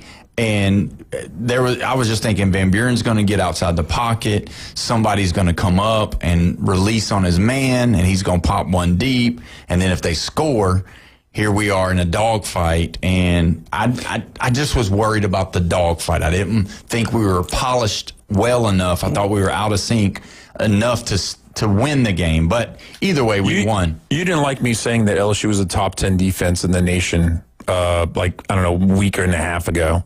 Yeah. And we were talking about Auburn. Auburn's got a top-notch defense. And as soon as they had allowed, 38 points in their game during that day, and then I saw that LSU defense, and I was like, in the third quarter, not the second. Looked like them. Because big plays killed us in the second quarter. Right. They looked really good in the third quarter, but as soon as I was saying, we do have a top 10 defense. I agree. Then I turned around and I saw Alabama's defense. I was like, oh, God. They're top 10, too. We're in trouble. And we can't move the ball. And that's shocking because, for a long time now, everybody's like, oh, gosh, we're going to have to outscore people. But, no, I agree with you. I think that's one of the things that's going to really be helping us moving forward. And you'll match up good against Ohio State because of a good defense. Alabama's defensive woes this year have only been they can't get to the quarterback rushing their down linemen. But a lot of the story that wasn't being told through the first half of the season was there were a lot of injuries to that line. Getting back. The linebackers have been solid. I was a little worried about that with Campbell. He was kind of the anchor of that defense. Lawson has been the player of the year for Alabama quietly, but the linebackers have been solid. The secondary we knew was going to be pretty good. Jackson's had his issues, but the rest of them have been pretty good. What you saw in this game was probably the best performance the down linemen have had this year. Yeah, they were definitely. And I think it's because they're healthier. Overton's back full. Yanze Pierce. Pierre. Yeah, oh, my God, what a game he had. Yes, Did you see Van Buren waste his second timeout in that second half? Yeah. Dude, they looked like they were going to be an all-out blitz, and it was just a scare tactic. Sure. And we just burned a timeout because he almost looked like he had just had PTSD from those guys right up on it. Yeah. And they weren't even blitzing. You're right. The only time in that game I felt a little half worried, because the one thing that's bothered me about this Bama team this year is they do have the ability to give up the big run. Yeah. And when the LSU guy busted the 41-yarder or whatever early, that was like 80% of their rushing yards for the game, which I was surprised by. I was like, uh-oh. It was Barry. Right, yeah. And I thought, all right, they're going to keep going to this because there have been teams who've been able to run the ball on Alabama. And the LSU just couldn't string it together. Maybe they just got lucky on the one, but, and I know running the ball hasn't been their forte this year, but... it was, and that was the only time where I got a little half worried. We thought it was going to be Cade Durham this year. That's right. And he hasn't. He's had a couple little things this year, not much. Yeah. And then this guy, Barry, is a complete blue chip. And he's come in there and he's almost stolen the job. But we kind of go back and forth with the two guys. The irony is Oklahoma's another bad matchup. It is. Everybody says Auburn, and I know the game's at Auburn, and it's a rival game, and you can't look past it. But Oklahoma's not a good matchup for Alabama. Now, the fact that if Oklahoma had not beaten them last year, I'd be more worried. Yeah. They're Oklahoma's the game that blew up last season. You're right. They're hyper-focused on this game. And if you look at the question that was asked, I'm glad you went to that, is Ryan Grubb was asked today on the microphone, and all of these people have been talking about this, that Oklahoma is a sign stealer. And so the question was posed to him about, are you changing your signs because of what's been called? And he made this statement out loud. He said, yes, Brent Venables, I've changed all of our signals. I've changed all of our signs, and you're not going to see the same thing. So those are already put in and in place. But I was just surprised that he went ahead and named the head coach, because that was something he did on purpose. Perfect answer would have been maybe. Yeah. That's what I would have done. And then done a Mike Leach, drop a fake playbook on the ground. So the 24-3 was the score last year. Yeah. Absolutely not. Alabama's not scoring no 3 points. They're going to blow up and score a lot more than that. Can Oklahoma score 24? See, that's what I'm a little worried about. I actually think they can. Yeah, but that's it. They're not going to score anymore. It's a weird matchup. Yeah. You know, I mean, I think they have some success. Matera obviously has some ability. He's gotten back a little healthier. They rushed him back. They shouldn't have. That's what hurt him against Texas. And they can run the ball, and they play pretty good defense. That's what's going to hinge. This would not shock me to be like a 27-24, 27-23 kind of game. This game is going to be hinged upon the quarterback play of Mateer. There's just no doubt about it. Obviously, if he's off, if he's missing like he was in the Texas game, and I know he was injured, but if he has that type of game where he's missing people open, if he's scrambling, throwing off his back foot, all of that kind of stuff, then Alabama will bid very well with him. And Bama doesn't even have the luxury of going back and looking at their film against him last year because it wasn't him. It wasn't him. Yeah. So yeah, it's a new wrinkle for Alabama. It's going to be different as long as I really believe if Alabama can make them one-dimensional and take away the run, be able to stop the run early so that they don't get those gas yards and then have to really worry about play action. Alabama would love to have just one interception off of Mateer in the first half. Sure. And that could change the complexity of the game. Yeah, it could change it. Yeah, it would be gunshot, which he's a gunslinger anyway. He reminds me really a lot of Bo Wallace. He might be a little bit more talented than Bo Wallace, definitely more talented and faster than Bo Wallace, but he reminds me of him. So yes, I believe he could have if you know, because he has that mentality of 2 to 3 interceptions in a game like that, and that would bid well for us. And so, but again, I think with Alabama, I don't think we'll see the same offense. I think Alabama, I don't believe that I think they were rusty, but I don't believe they felt like they were going to have to open the whole playbook against LSU. If that makes sense, I think they are planning on this game. This has been one of those games, just like the Vanderbilt game. It's been a fingerprint game that they've been looking forward to this whole entire time to play against Oklahoma. But would you agree with me if Saban was coaching in that third quarter, he would have busted it open? He would have probably, yes. It would have never been an 8-point game ever. Never. I mean, you would hope. I think Grubb is really trying like hell to establish the run. Yeah. He likes to run on first down, which is fine. I don't have any issue with that. But for whatever reason, this line and Jam, ever since that concussion, has not hit the line the same way. No. So they've tried to go to Hill some. They've tried to wear people down with that. But for whatever reason, these last couple of weeks, they're just not able to get anything going. And Grubb just... He wants to establish that because it frees him up to do other things. Yeah. Is it that he's scared to hit a hole and he just wants somebody in front of him to block for him? I don't know. You know what's the old line? He's fast, but he ain't hit nothing yet. Yeah. When they talk about racing. Oh yeah. Maybe he's just a little bit afraid of like if I go down. We saw what happened to Alabama when he wasn't available earlier in the year. Now, Daniel Hill and these guys are older now. I mean, they've had more reps, they've had more games, but I don't think he's afraid of getting hurt. I think it's more he's afraid of if I put myself in a position where I get knocked out of the game again, I'm really letting my team down because they need me. But he's not hitting the line the same way. He's dancing more. Yeah. The thing I liked about Jam is the speed he approached the line of scrimmage with. He would always fall forward for 2.5, 3 yards. I didn't see that in the game this week. I saw him dancing more. I don't like that. His vision's not it's something about his vision too. He's not seeing the hole when it opens. He's not hitting it. And so it's, kind of goes the same thing. But either way, we're up against a break. And when we come back, we should have the PCB Hobby Takeover. You're listening to the Sports Blitz with Paul Wilson at 104.3 ESPN Northwest Florida.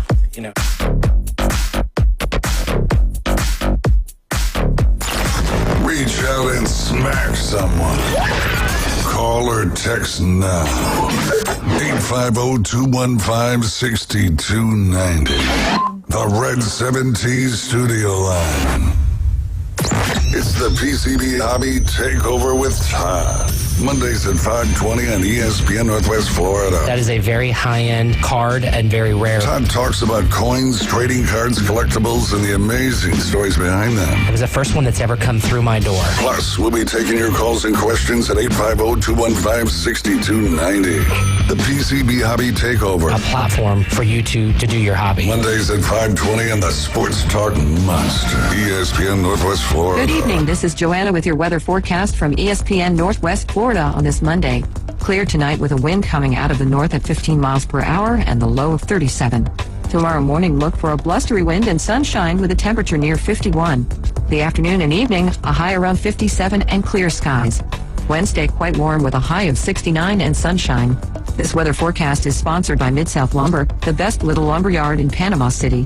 Thank you for listening to ESPN Northwest Florida. Rely on it. Los Rancheros has been doing it right for 20 years. Los Rancheros brings a top-shelf dining experience to you with the opening of their beautiful new building. Watch all college and pro games on Los Rancheros' 14 large-screen TVs with great drink specials daily from 2 to 5 and during all the games. Los Rancheros, the place for live sports and great food on 23rd Street between Jenks and Harrison. Are you looking for a place to take a leak?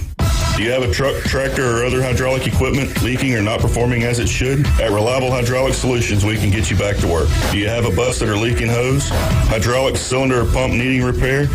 If competitive pricing and a quick turnaround are what matter to your business, come see us at Reliable Hydraulic Solutions. Or you can give us a call at 850-326-3000. Reliable Hydraulic Solutions, 6840 Highway 77 in Southport. The best place in town to take a leak. The Kings of the Swamp. Falls loose at the 38. Gators got it. Wow. Join Sean Kelly and the rest of the broadcast team as they bring you Gator football all season long. Quick race down the near sideline. 20, 15, 10 with a 5. Touchdown, Gators. On your home for Florida football. The Gator Sports Network from Learfield. The Florida Gators play here. Listen to select games on 104.3 ESPN Northwest Florida. Transmitting from the CBC Construction Studio. It's the PCB Hobby Takeover with Todd. Mondays at 5:20 on ESPN Northwest Florida. Welcome back. You're listening to the Sports Blitz with Paul Wilson here at 104.3 ESPN Northwest Florida. Don't forget, you can call in, you can text in on the Red 7T's phone line, 850-215-6290. We're pumped up and excited. We've got the PCB Hobby Takeover. Todd is not going to be able to be here today. He is stuck. Not in the airport, but he just got back because of the airport. And either way, you know how it is. But good thing is, I think they've got a deal, so the shutdown should be being over here soon. So I don't know that played in at all, but he just got back to the warehouse, so he's pretty wiped out. Yeah, so I was like, no worries. But no worries. The second man in charge, not Bill, but Brian, is with us. Wow, I just got a promotion. All right, that's right. So there you go. You're next in line. Yeah. So, but tell us, Brian, what's coming out this week, or what's some good stuff? Yeah, a lot going on. We did have Super Saturday this past Saturday. It was great. It was a really good time there at the shop. Had a lot of people coming in, a lot of people ripping new wax and different things like that.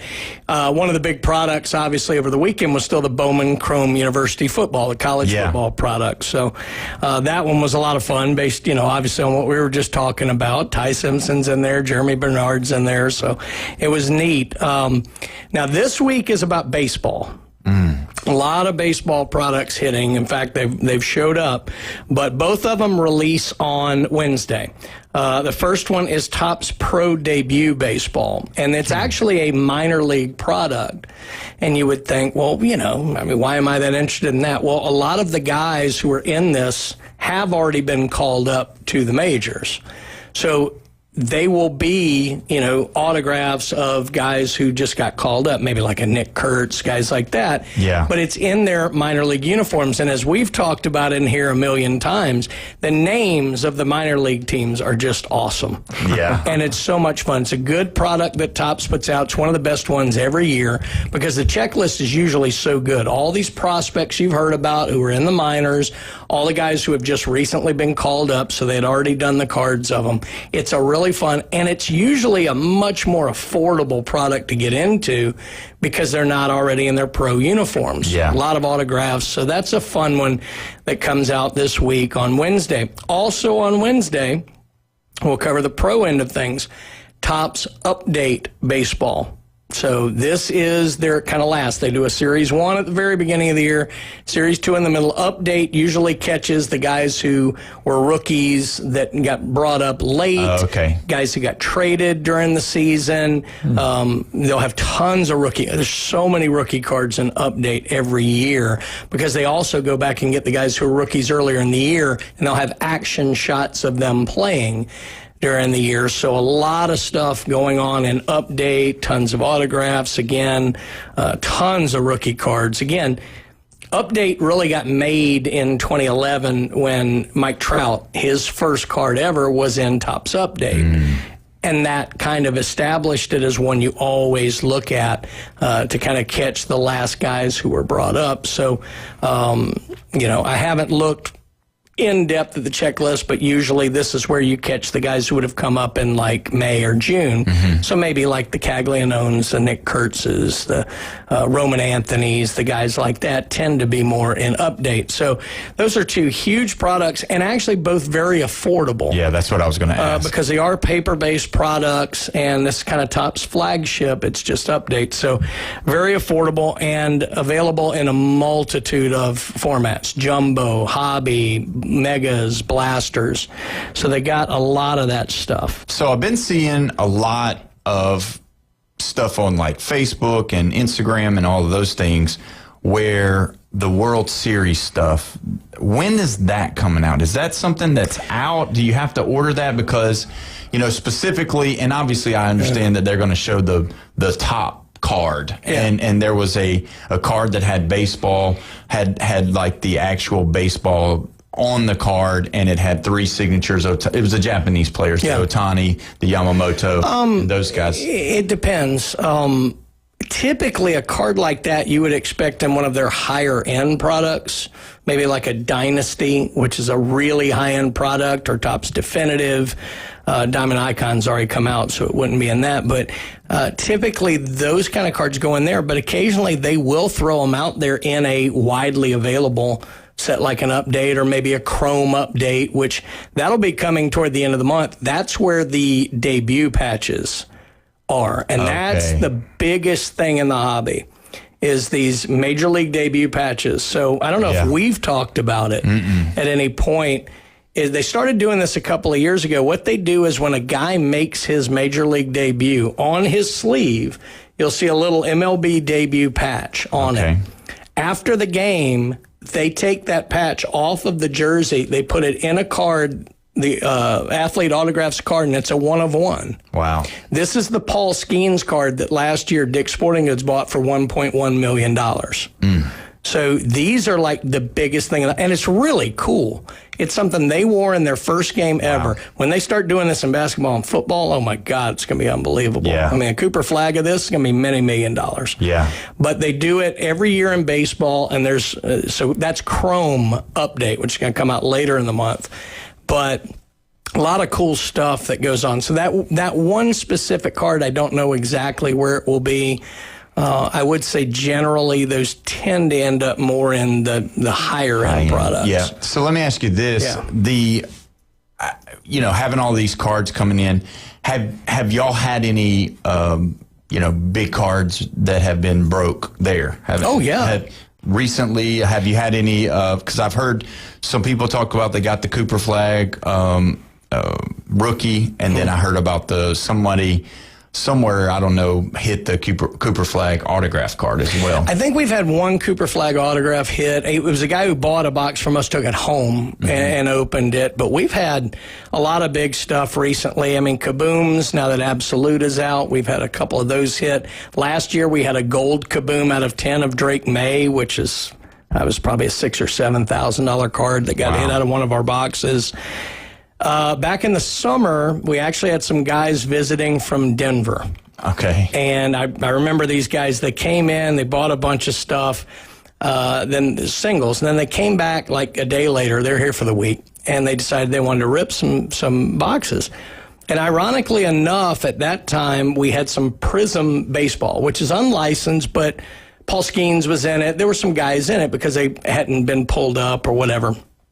And they were asking about it, and I was kind of walking them through it, and it was pretty, it was like $160 maybe for a hobby box, like 3 autographs. And so they said, all right, we'll get one of those each. And I always ask people, you got a lucky number with the boxes you want to do? Well, one of them said, yeah, give me number whatever it was. I came 2, 3, whatever it was. So I gave him that one. The other guy goes, I want you to pick one for me. And I said, well, I don't know. I'm probably not great luck, like this. And he goes, no, pick me one. So I picked him a box and handed it to him, whatever. Sure enough, the irony is I was coming here to do the show, the afternoon show. And I got a text from one of them because I give him my number because I go out to Denver a fair bit. And sure enough, Paul Skeens, 1 of 1 autograph, got hit out of the box I picked. Wow. We're talking multiple thousands of dollars off a $160 box. So that was really cool. So we've had a bunch of those. We have not had, to my knowledge, like $100,000 card. Right. But those are so few and far between. Yeah. It's unbelievable. But tons of big cards all the time. And it's always fun. There was a Jaden Daniels out of Select last year. It was a 2 of 2. It's what's called Dragon Scale that they had. That's probably a 5-figure card. That one was opened in the shop. And it was in the first pack they opened. That was pretty cool. That is crazy. So, yeah, those things do happen, but never to me. Never to me. Yeah, go ahead. Now, non-update boxes, right? When you buy a box, how much of it is rookie and how much of it is not? Non-update, rookie is always the thing that you're interested in, and it depends on the sport. Baseball. So on baseball, I would say typically your set's going to be maybe 330 cards. Probably 70 to 100 of them are rookies. Wow, that's a good amount. Early on. Now, Series 2 tends to be the smallest on rookies because of where it comes out. There wouldn't be as many. But usually Series 1 and Update, they're pretty loaded on rookies like that. Football, similar probably in terms of rookies depending on the product. There are some products that go deeper down the rookie checklist, like they'll have offensive linemen and all that. Some of the products are a little more exclusive. They tend to focus on the skill players. And then basketball, because there aren't that many players as a whole, you don't typically get a Series 1, Series 2 update kind of thing on basketball. You usually get the set. And they'll have just about everybody in the league. And they'll have some vets, guys like Larry Bird will have a card in the set, like that, because people like getting the veterans too. So yeah, and that's the key. Like it's really it's kind of a different era, than when we were kids, because you would really look at the one rookie card that was going to be whether it was a Fleer or an Upper Deck or something like that, then that would be the basically flagship card that everybody wanted just because of it was worth more. But now the rookies are worth stuff, but now you've got all the game worn stuff that's on the cards. Right. You've got all of the autograph stuff. So there's a plethora of it. And so for the older gentlemen or the younger kids, that's why you have to go to a shop. That's why you need to sit down and let these guys educate you, because it's not just something that you can just figure it out, because you really can't. Because believe me, I've watched YouTube videos, I've watched, reels, I've tried to listen to, and a lot of people, you want to be able to get, if you're buying a box for $140, $150, you want it to be worth that at least or more, and you don't know what you have, so you got to go with the professionals. What we can teach you in a shop in 5 minutes, it would take you a few $1,000s in your own education of buying boxes to figure out, because you would buy a bunch of blasters, and after a while you'd see, the hit rate on autographs isn't that great on these. Right. Now, I'm not spending as much going in, and then you would try and go maybe some megas and this, that, or the other. You'd try a few different products, and then you start to see patterns, and you'd start to figure out which products are a little bit better than the others, which ones key in on rookies more than the others, which ones have a better chance at autographs or patch cards or things that tend to be a little bit more valuable. And then you start looking for that. Whereas, if you just came in and just said, hey, I'm kind of new to this, I really don't understand, I can talk with you for 5 minutes and save you all of that educational money. Yes. I can't save you more because you'll be excited about it and you'll want to go spend some, but at least you'll have a better idea of what it is that fulfills your interest. Probably better than, like I said, just trying different things going, I didn't really like this, though. Now, have you changed your mind about breaking boxes open and everything? Because you know how Todd said. Yeah, my box is still in my closet. I've not opened it. And after the show that day, Brian, I heard him say, after listening to Todd, I think you're doing the right thing. So I hear that in my mind every chance I go into my closet to get whatever I'm getting for the day or whatever, and I look up and I see it there, and I'm just like. And has your son forgotten about it? My son doesn't even know I have it, because had he had known, he doesn't listen to the show. Hopefully, he's out of town right now, so he's definitely not. He's riding. There you go. Yeah, he's doing go karts. It's one of those where Todd and I disagree slightly. Yeah. On that. I'm going to defer to him, though. But the one thing I will say is that you cannot go wrong with a sealed box. Right. And that's the key. It's the old Schrodinger's cat. And you miss your peak on some cards. Somewhat. But he said through the test of time, though, sealed it's is sealed. Always stay up. And that's sealed the key. is sealed. If it's sealed, there's hope in it. Yeah. Yeah. Once it's open, you know what you got. Yeah. It's the Schrodinger's cat thing. Yeah. There could be a signed flag in that box. And here's the thing. Once they make them all, they're not making them anymore. And with all the breaks that go on, they're still breaking things from 30 years ago. They're breaking 86, 87 Fleer basketball boxes. I've seen a bunch of them. There's always going to be fewer. Now, are you going to have a product that people are going to die for 10 years from now? Maybe, maybe not. Right. But it is a simple law of mathematics. There will be fewer of them 10 years sealed than there are today. Yeah, and the next year after that, and the next year. So sealed, you really can't go terribly wrong with it. Whether or not, I think this is the product to go long on, that's just a matter of opinion. Yeah, and time. Who's going to be, could we have a Kobe? Could we have a LeBron in this area in that card? So that's really, you don't really know. That's right. And it could be somebody's better than Cooper Flagg that we didn't even absolutely know. So, and that's the key. And that's why for me, when we go in for there's two sets, and we're about against the break. Sure. But there's two things that I think about now that when I go in there, my son's going to go in there for fun for a little bit, and then eventually he's going to change his mind from fun to value. But during that value, I'm going to be valuing it the whole time while he's maturing in his card collecting. The best thing you can do with young kids getting into it, this is me. Don't get them too into the economics of it. Look, you can learn a lot about accounting and math, but stock market. There's so many people I know who've gone into that, who they kind of got into that from collecting cards when they were younger. Don't get too caught up with kids into the value. Understand the basics. But what I would have them do is, even if it's like, a $2 pack, get them to understand taking care of the card. enjoy it, but put it in a sleeve, and then you can look at it. Yeah. Because now you're not getting your fingerprints all over it. Now the chances of you banging up a corner, because that thing may end up being something. Enjoy it. Still look at it. Trade with your friends, but learn learn how to protect. Yeah. Because that'll be a big thing going forward. That's great.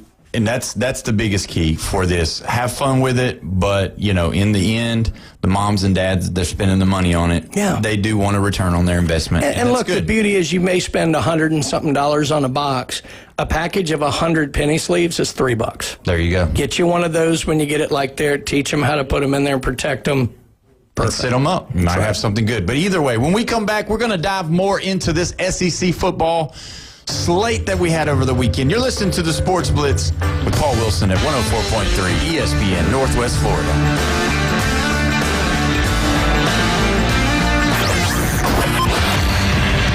Call or text him now on the Red 7T studio line. 850-215-6290. Weather in the Panhandle never stops. Turn to 104.3 ESPN Northwest Florida. This is Joanna with your latest forecast. Up to the minute weather reports all day long. A chance of thunderstorms and moderate rain. In-depth storm coverage. Winter Storm Enzo. And breaking weather as it happens. Hurricane Helene. ESPN Northwest Florida. We do have a tropical storm warning. Rely on it. For exciting college football, the best boiled seafood, and the most game day fun, it's Lone Star Boil House. Watch the games on their huge Jumbotron. Challenge your friends to beer pong, cornhole, and oversized Connect 4 in their new adult lounge. Lone Star Boil House is where the locals go for incredible wings, the best boiled seafood, and a new breakfast menu. Saturday and Sunday starting at 9. Crush the follow on Facebook to catch huge game day specials. Lone Star Boil House, 320 West 5th Street, downtown Panama City. At Broad Lawn and Pest Control, we're proud to be awarded the distinction of being Quality Pro certified. Our technicians have passed rigorous training in eco-friendly application and prevention of pest treatments. Part of the program is the practice of integrated pest management. IPM's goal is to prevent pests from ever entering your home. It includes inspection, prevention, education, and, when necessary, application. We're proud to be Quality Pro certified. Brock Lawn and Pest Control, the standard and level of trust. PCB Hobby, the beach's premier hobby store for sports cards, comics, coins, and trading card games. PCB Hobby carries the largest selection of boxes and packs from the latest releases of brands like Topps, Panini, Leaf, and more. Looking for a specific player or team? PCB Hobby has a wide assortment of raw and graded cards. They carry parallel rookie, game used, and autographed cards in both modern and vintage. Have a collection you want to sell? We buy, sell, and trade. PCB Hobby on Back Beach Road, just east of Florida Linen. Call 850-320-8388. If you build it, they will come. We're live from the CBC Construction Studios. It's go time all the time. Sports talk around the clock. Oh my God! The Sports Blitz with Paul Wilson. 104.3 ESPN Northwest Florida. Welcome back. You're listening to the Sports Blitz with Paul Wilson here at 104.3 ESPN Northwest Florida. Don't forget, you can call in. You can text in on the Red 7T's phone line, 850-215-6290. We're live and local here in the CBC Construction Studio. You know, when you look at this Auburn-Vanderbilt game, you wonder which Auburn team was going to show up, and you also wanted to know what Diego Pavia was going to do. Was this going to be his Heisman moment? Being able to beat an Auburn defense that's been really, really good. We've talked about Auburn all year long. They've been just on the cusp of winning at times, but when you look at the way the offense plays, it hasn't been good. They got rid of Hugh Freeze. Now DJ Durkin's calling the shots. They seem to be better. The defense seemed to be, I don't know. The defense to me this week was different than the defenses in the past, and that's probably because DJ had to move over and take on the more CEO position.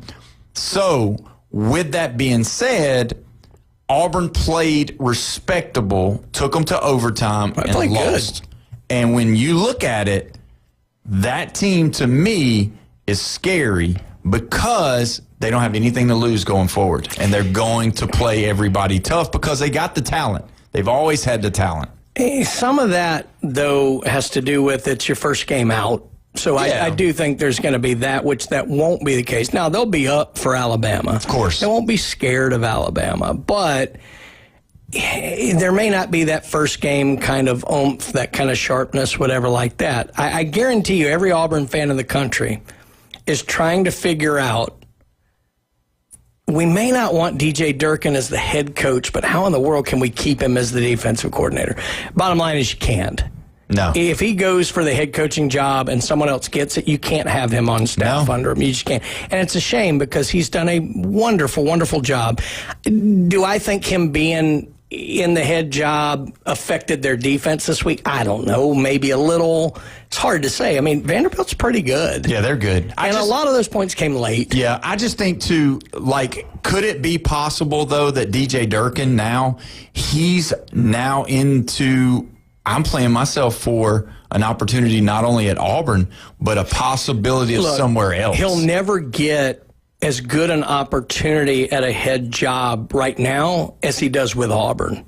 I think he absolutely wants this job. Of course. He definitely wants to be back in the head chair. But look, let's say he doesn't get the Auburn job. There's nowhere out there that he's going to get a job as good as Auburn is right now. Right now. Now, maybe 5 years down the line if he gets one and builds himself up. But he has an opportunity to get a top-notch head job. It's not a top 10 job, but it's a heck of a lot better than probably he's ever had, much less. Of course, yeah. I mean, what do you have, NC State and Maryland, whatever like that? I mean, look, those are good. They're not Auburn, and he has a real shot at this Auburn job. Yeah, and it really depends on that, but it also depends on who else leaves. If you got Drinkowitz leaving Missouri, he could go there or something like that. The funny thing is, from Durkin's standpoint, it might have been better for him if they'd lost 20-19.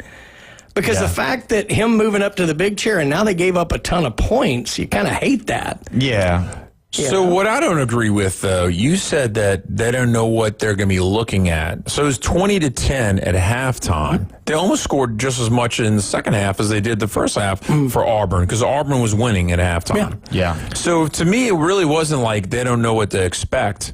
It was Vanderbilt getting around to scoring a bunch of points in the second half. Oh, yeah. I mean, what I'm saying is you don't know going into that game because he didn't have 2 weeks like Gonzalez did at Florida or like Wilson did at LSU. Yeah. He had 6 days. Yeah, basically. You know, to get this done. So I don't think anybody really...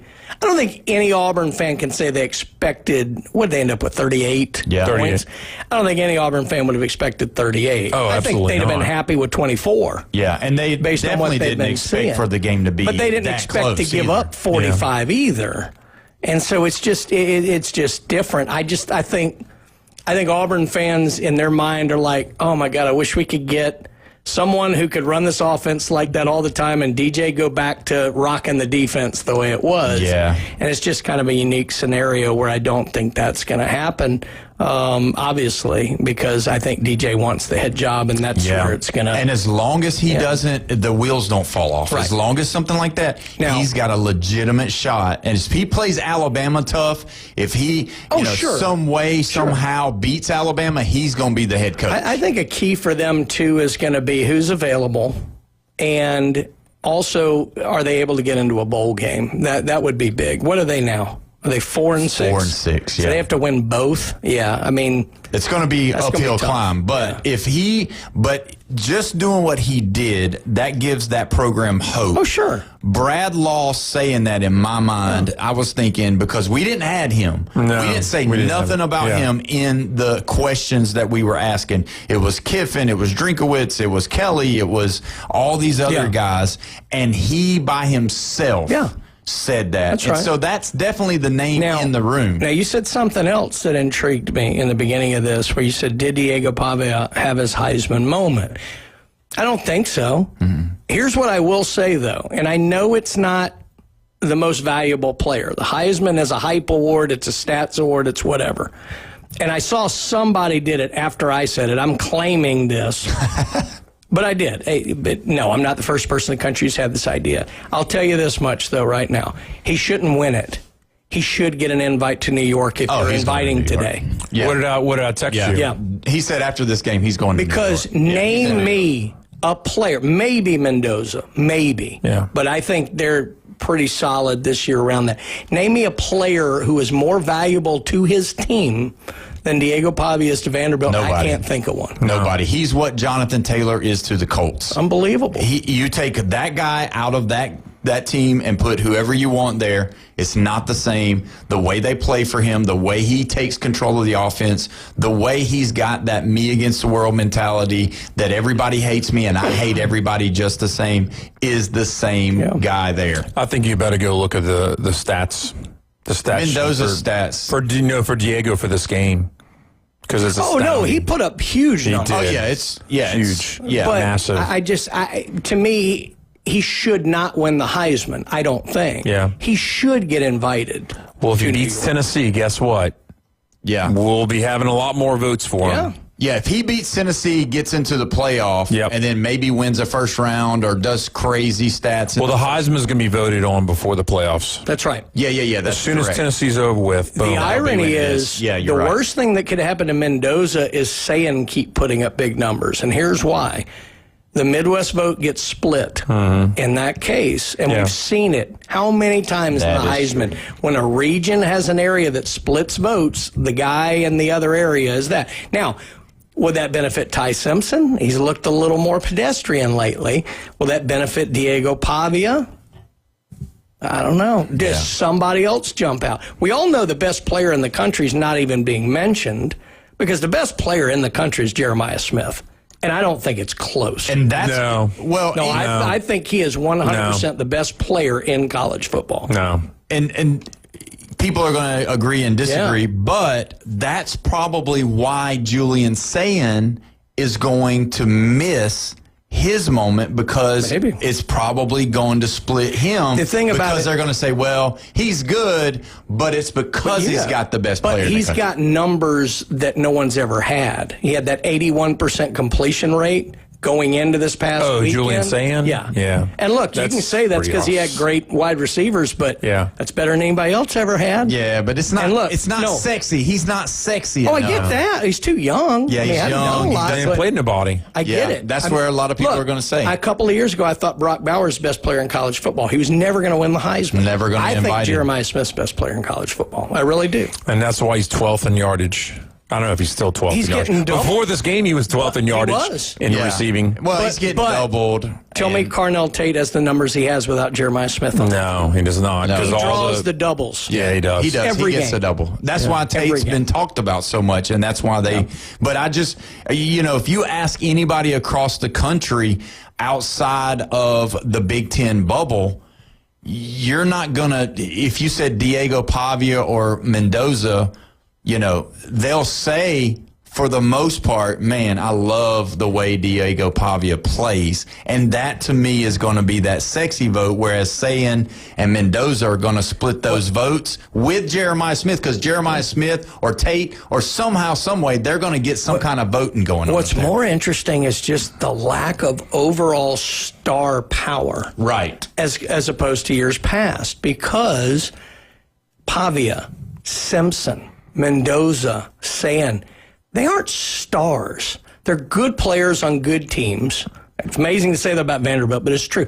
But they don't have that star factor like Arch Manning would have had. Yeah, they tried going in there. They tried with that. Arch, and usually that's worked out, but maybe that's a testament to the guys moving around so much, or all of these guys are in their first year with their club. Oh, except Pavia. Simpson's first year starting. All those first year Sayin's first year starting. Mendoza's first year starting at Indiana, I believe. I don't think he played last year. He played at Washington State? Yeah. No, that was Mateer. Oh, Oregon State, maybe. Oregon State. And that's the thing about Ohio State, too. You've got these guys that might have a little bit of hatred towards them because nobody outside of Columbus loves Ohio State. Mm-hmm. So then when you look at that part of it all, you've got fatigue for Ohio State, so he might, not get the nod. So let me just say 6 names, okay? Mm-hmm.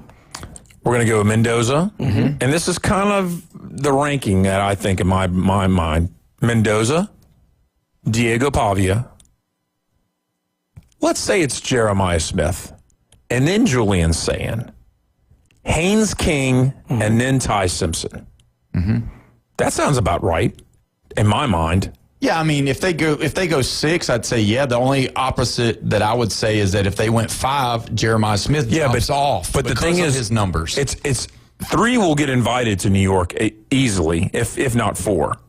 But when it comes to the point system, you see how many people get points. Right. Ty Simpson will get points. Oh, because they have a first, second, and third for each voter, I believe. They'll get points. They'll get points. I see nothing wrong with you, but when you say that, to me, as of right now, yeah, Indiana's undefeated. Yeah, Ohio State's undefeated. Mm-hmm. Give me Diego Pavia right now as being the most popular, which is the hype contest of that group right now. And finding ways to win like this last weekend. If Haynes King finds a way to get Georgia Tech to beat Georgia, he'll get invited. Short of that, he should, he won't. I think it'll be 4 guys. Pavia, Simpson, Sand, and Mendoza. Those are the 4 guys who are going to New York. So Smith's out. I don't think they're going to invite him. No running backs. No running backs again. That's how it works, though. When you look at it, yeah, we got 1 minute left. Yeah, no, that's fine. But that's the biggest thing. You got to think exactly what he said. The Midwest vote's going to be split between Mendoza. The only problem with this is in this thing that Southeast vote's going to be split too. Yeah, true. Simpson's going to garner some more votes. True. But either way, we're finished up. We got a big day tomorrow to talk about. Thanks for listening. You listen to the Sports Blitz with Paul Wilson at 104.3 ESPN, Northwest Florida. See you tomorrow, guys.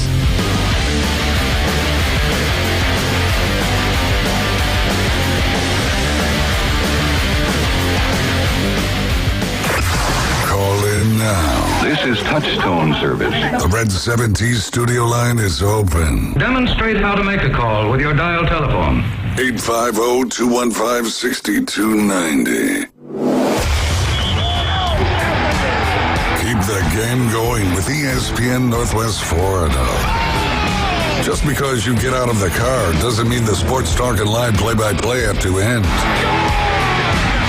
Just say, hey, Alexa, open ESPN Northwest Florida.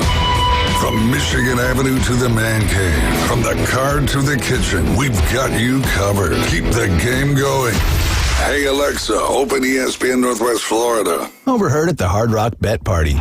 It's Thursday. New Hard Rock Bet rewards are dropping.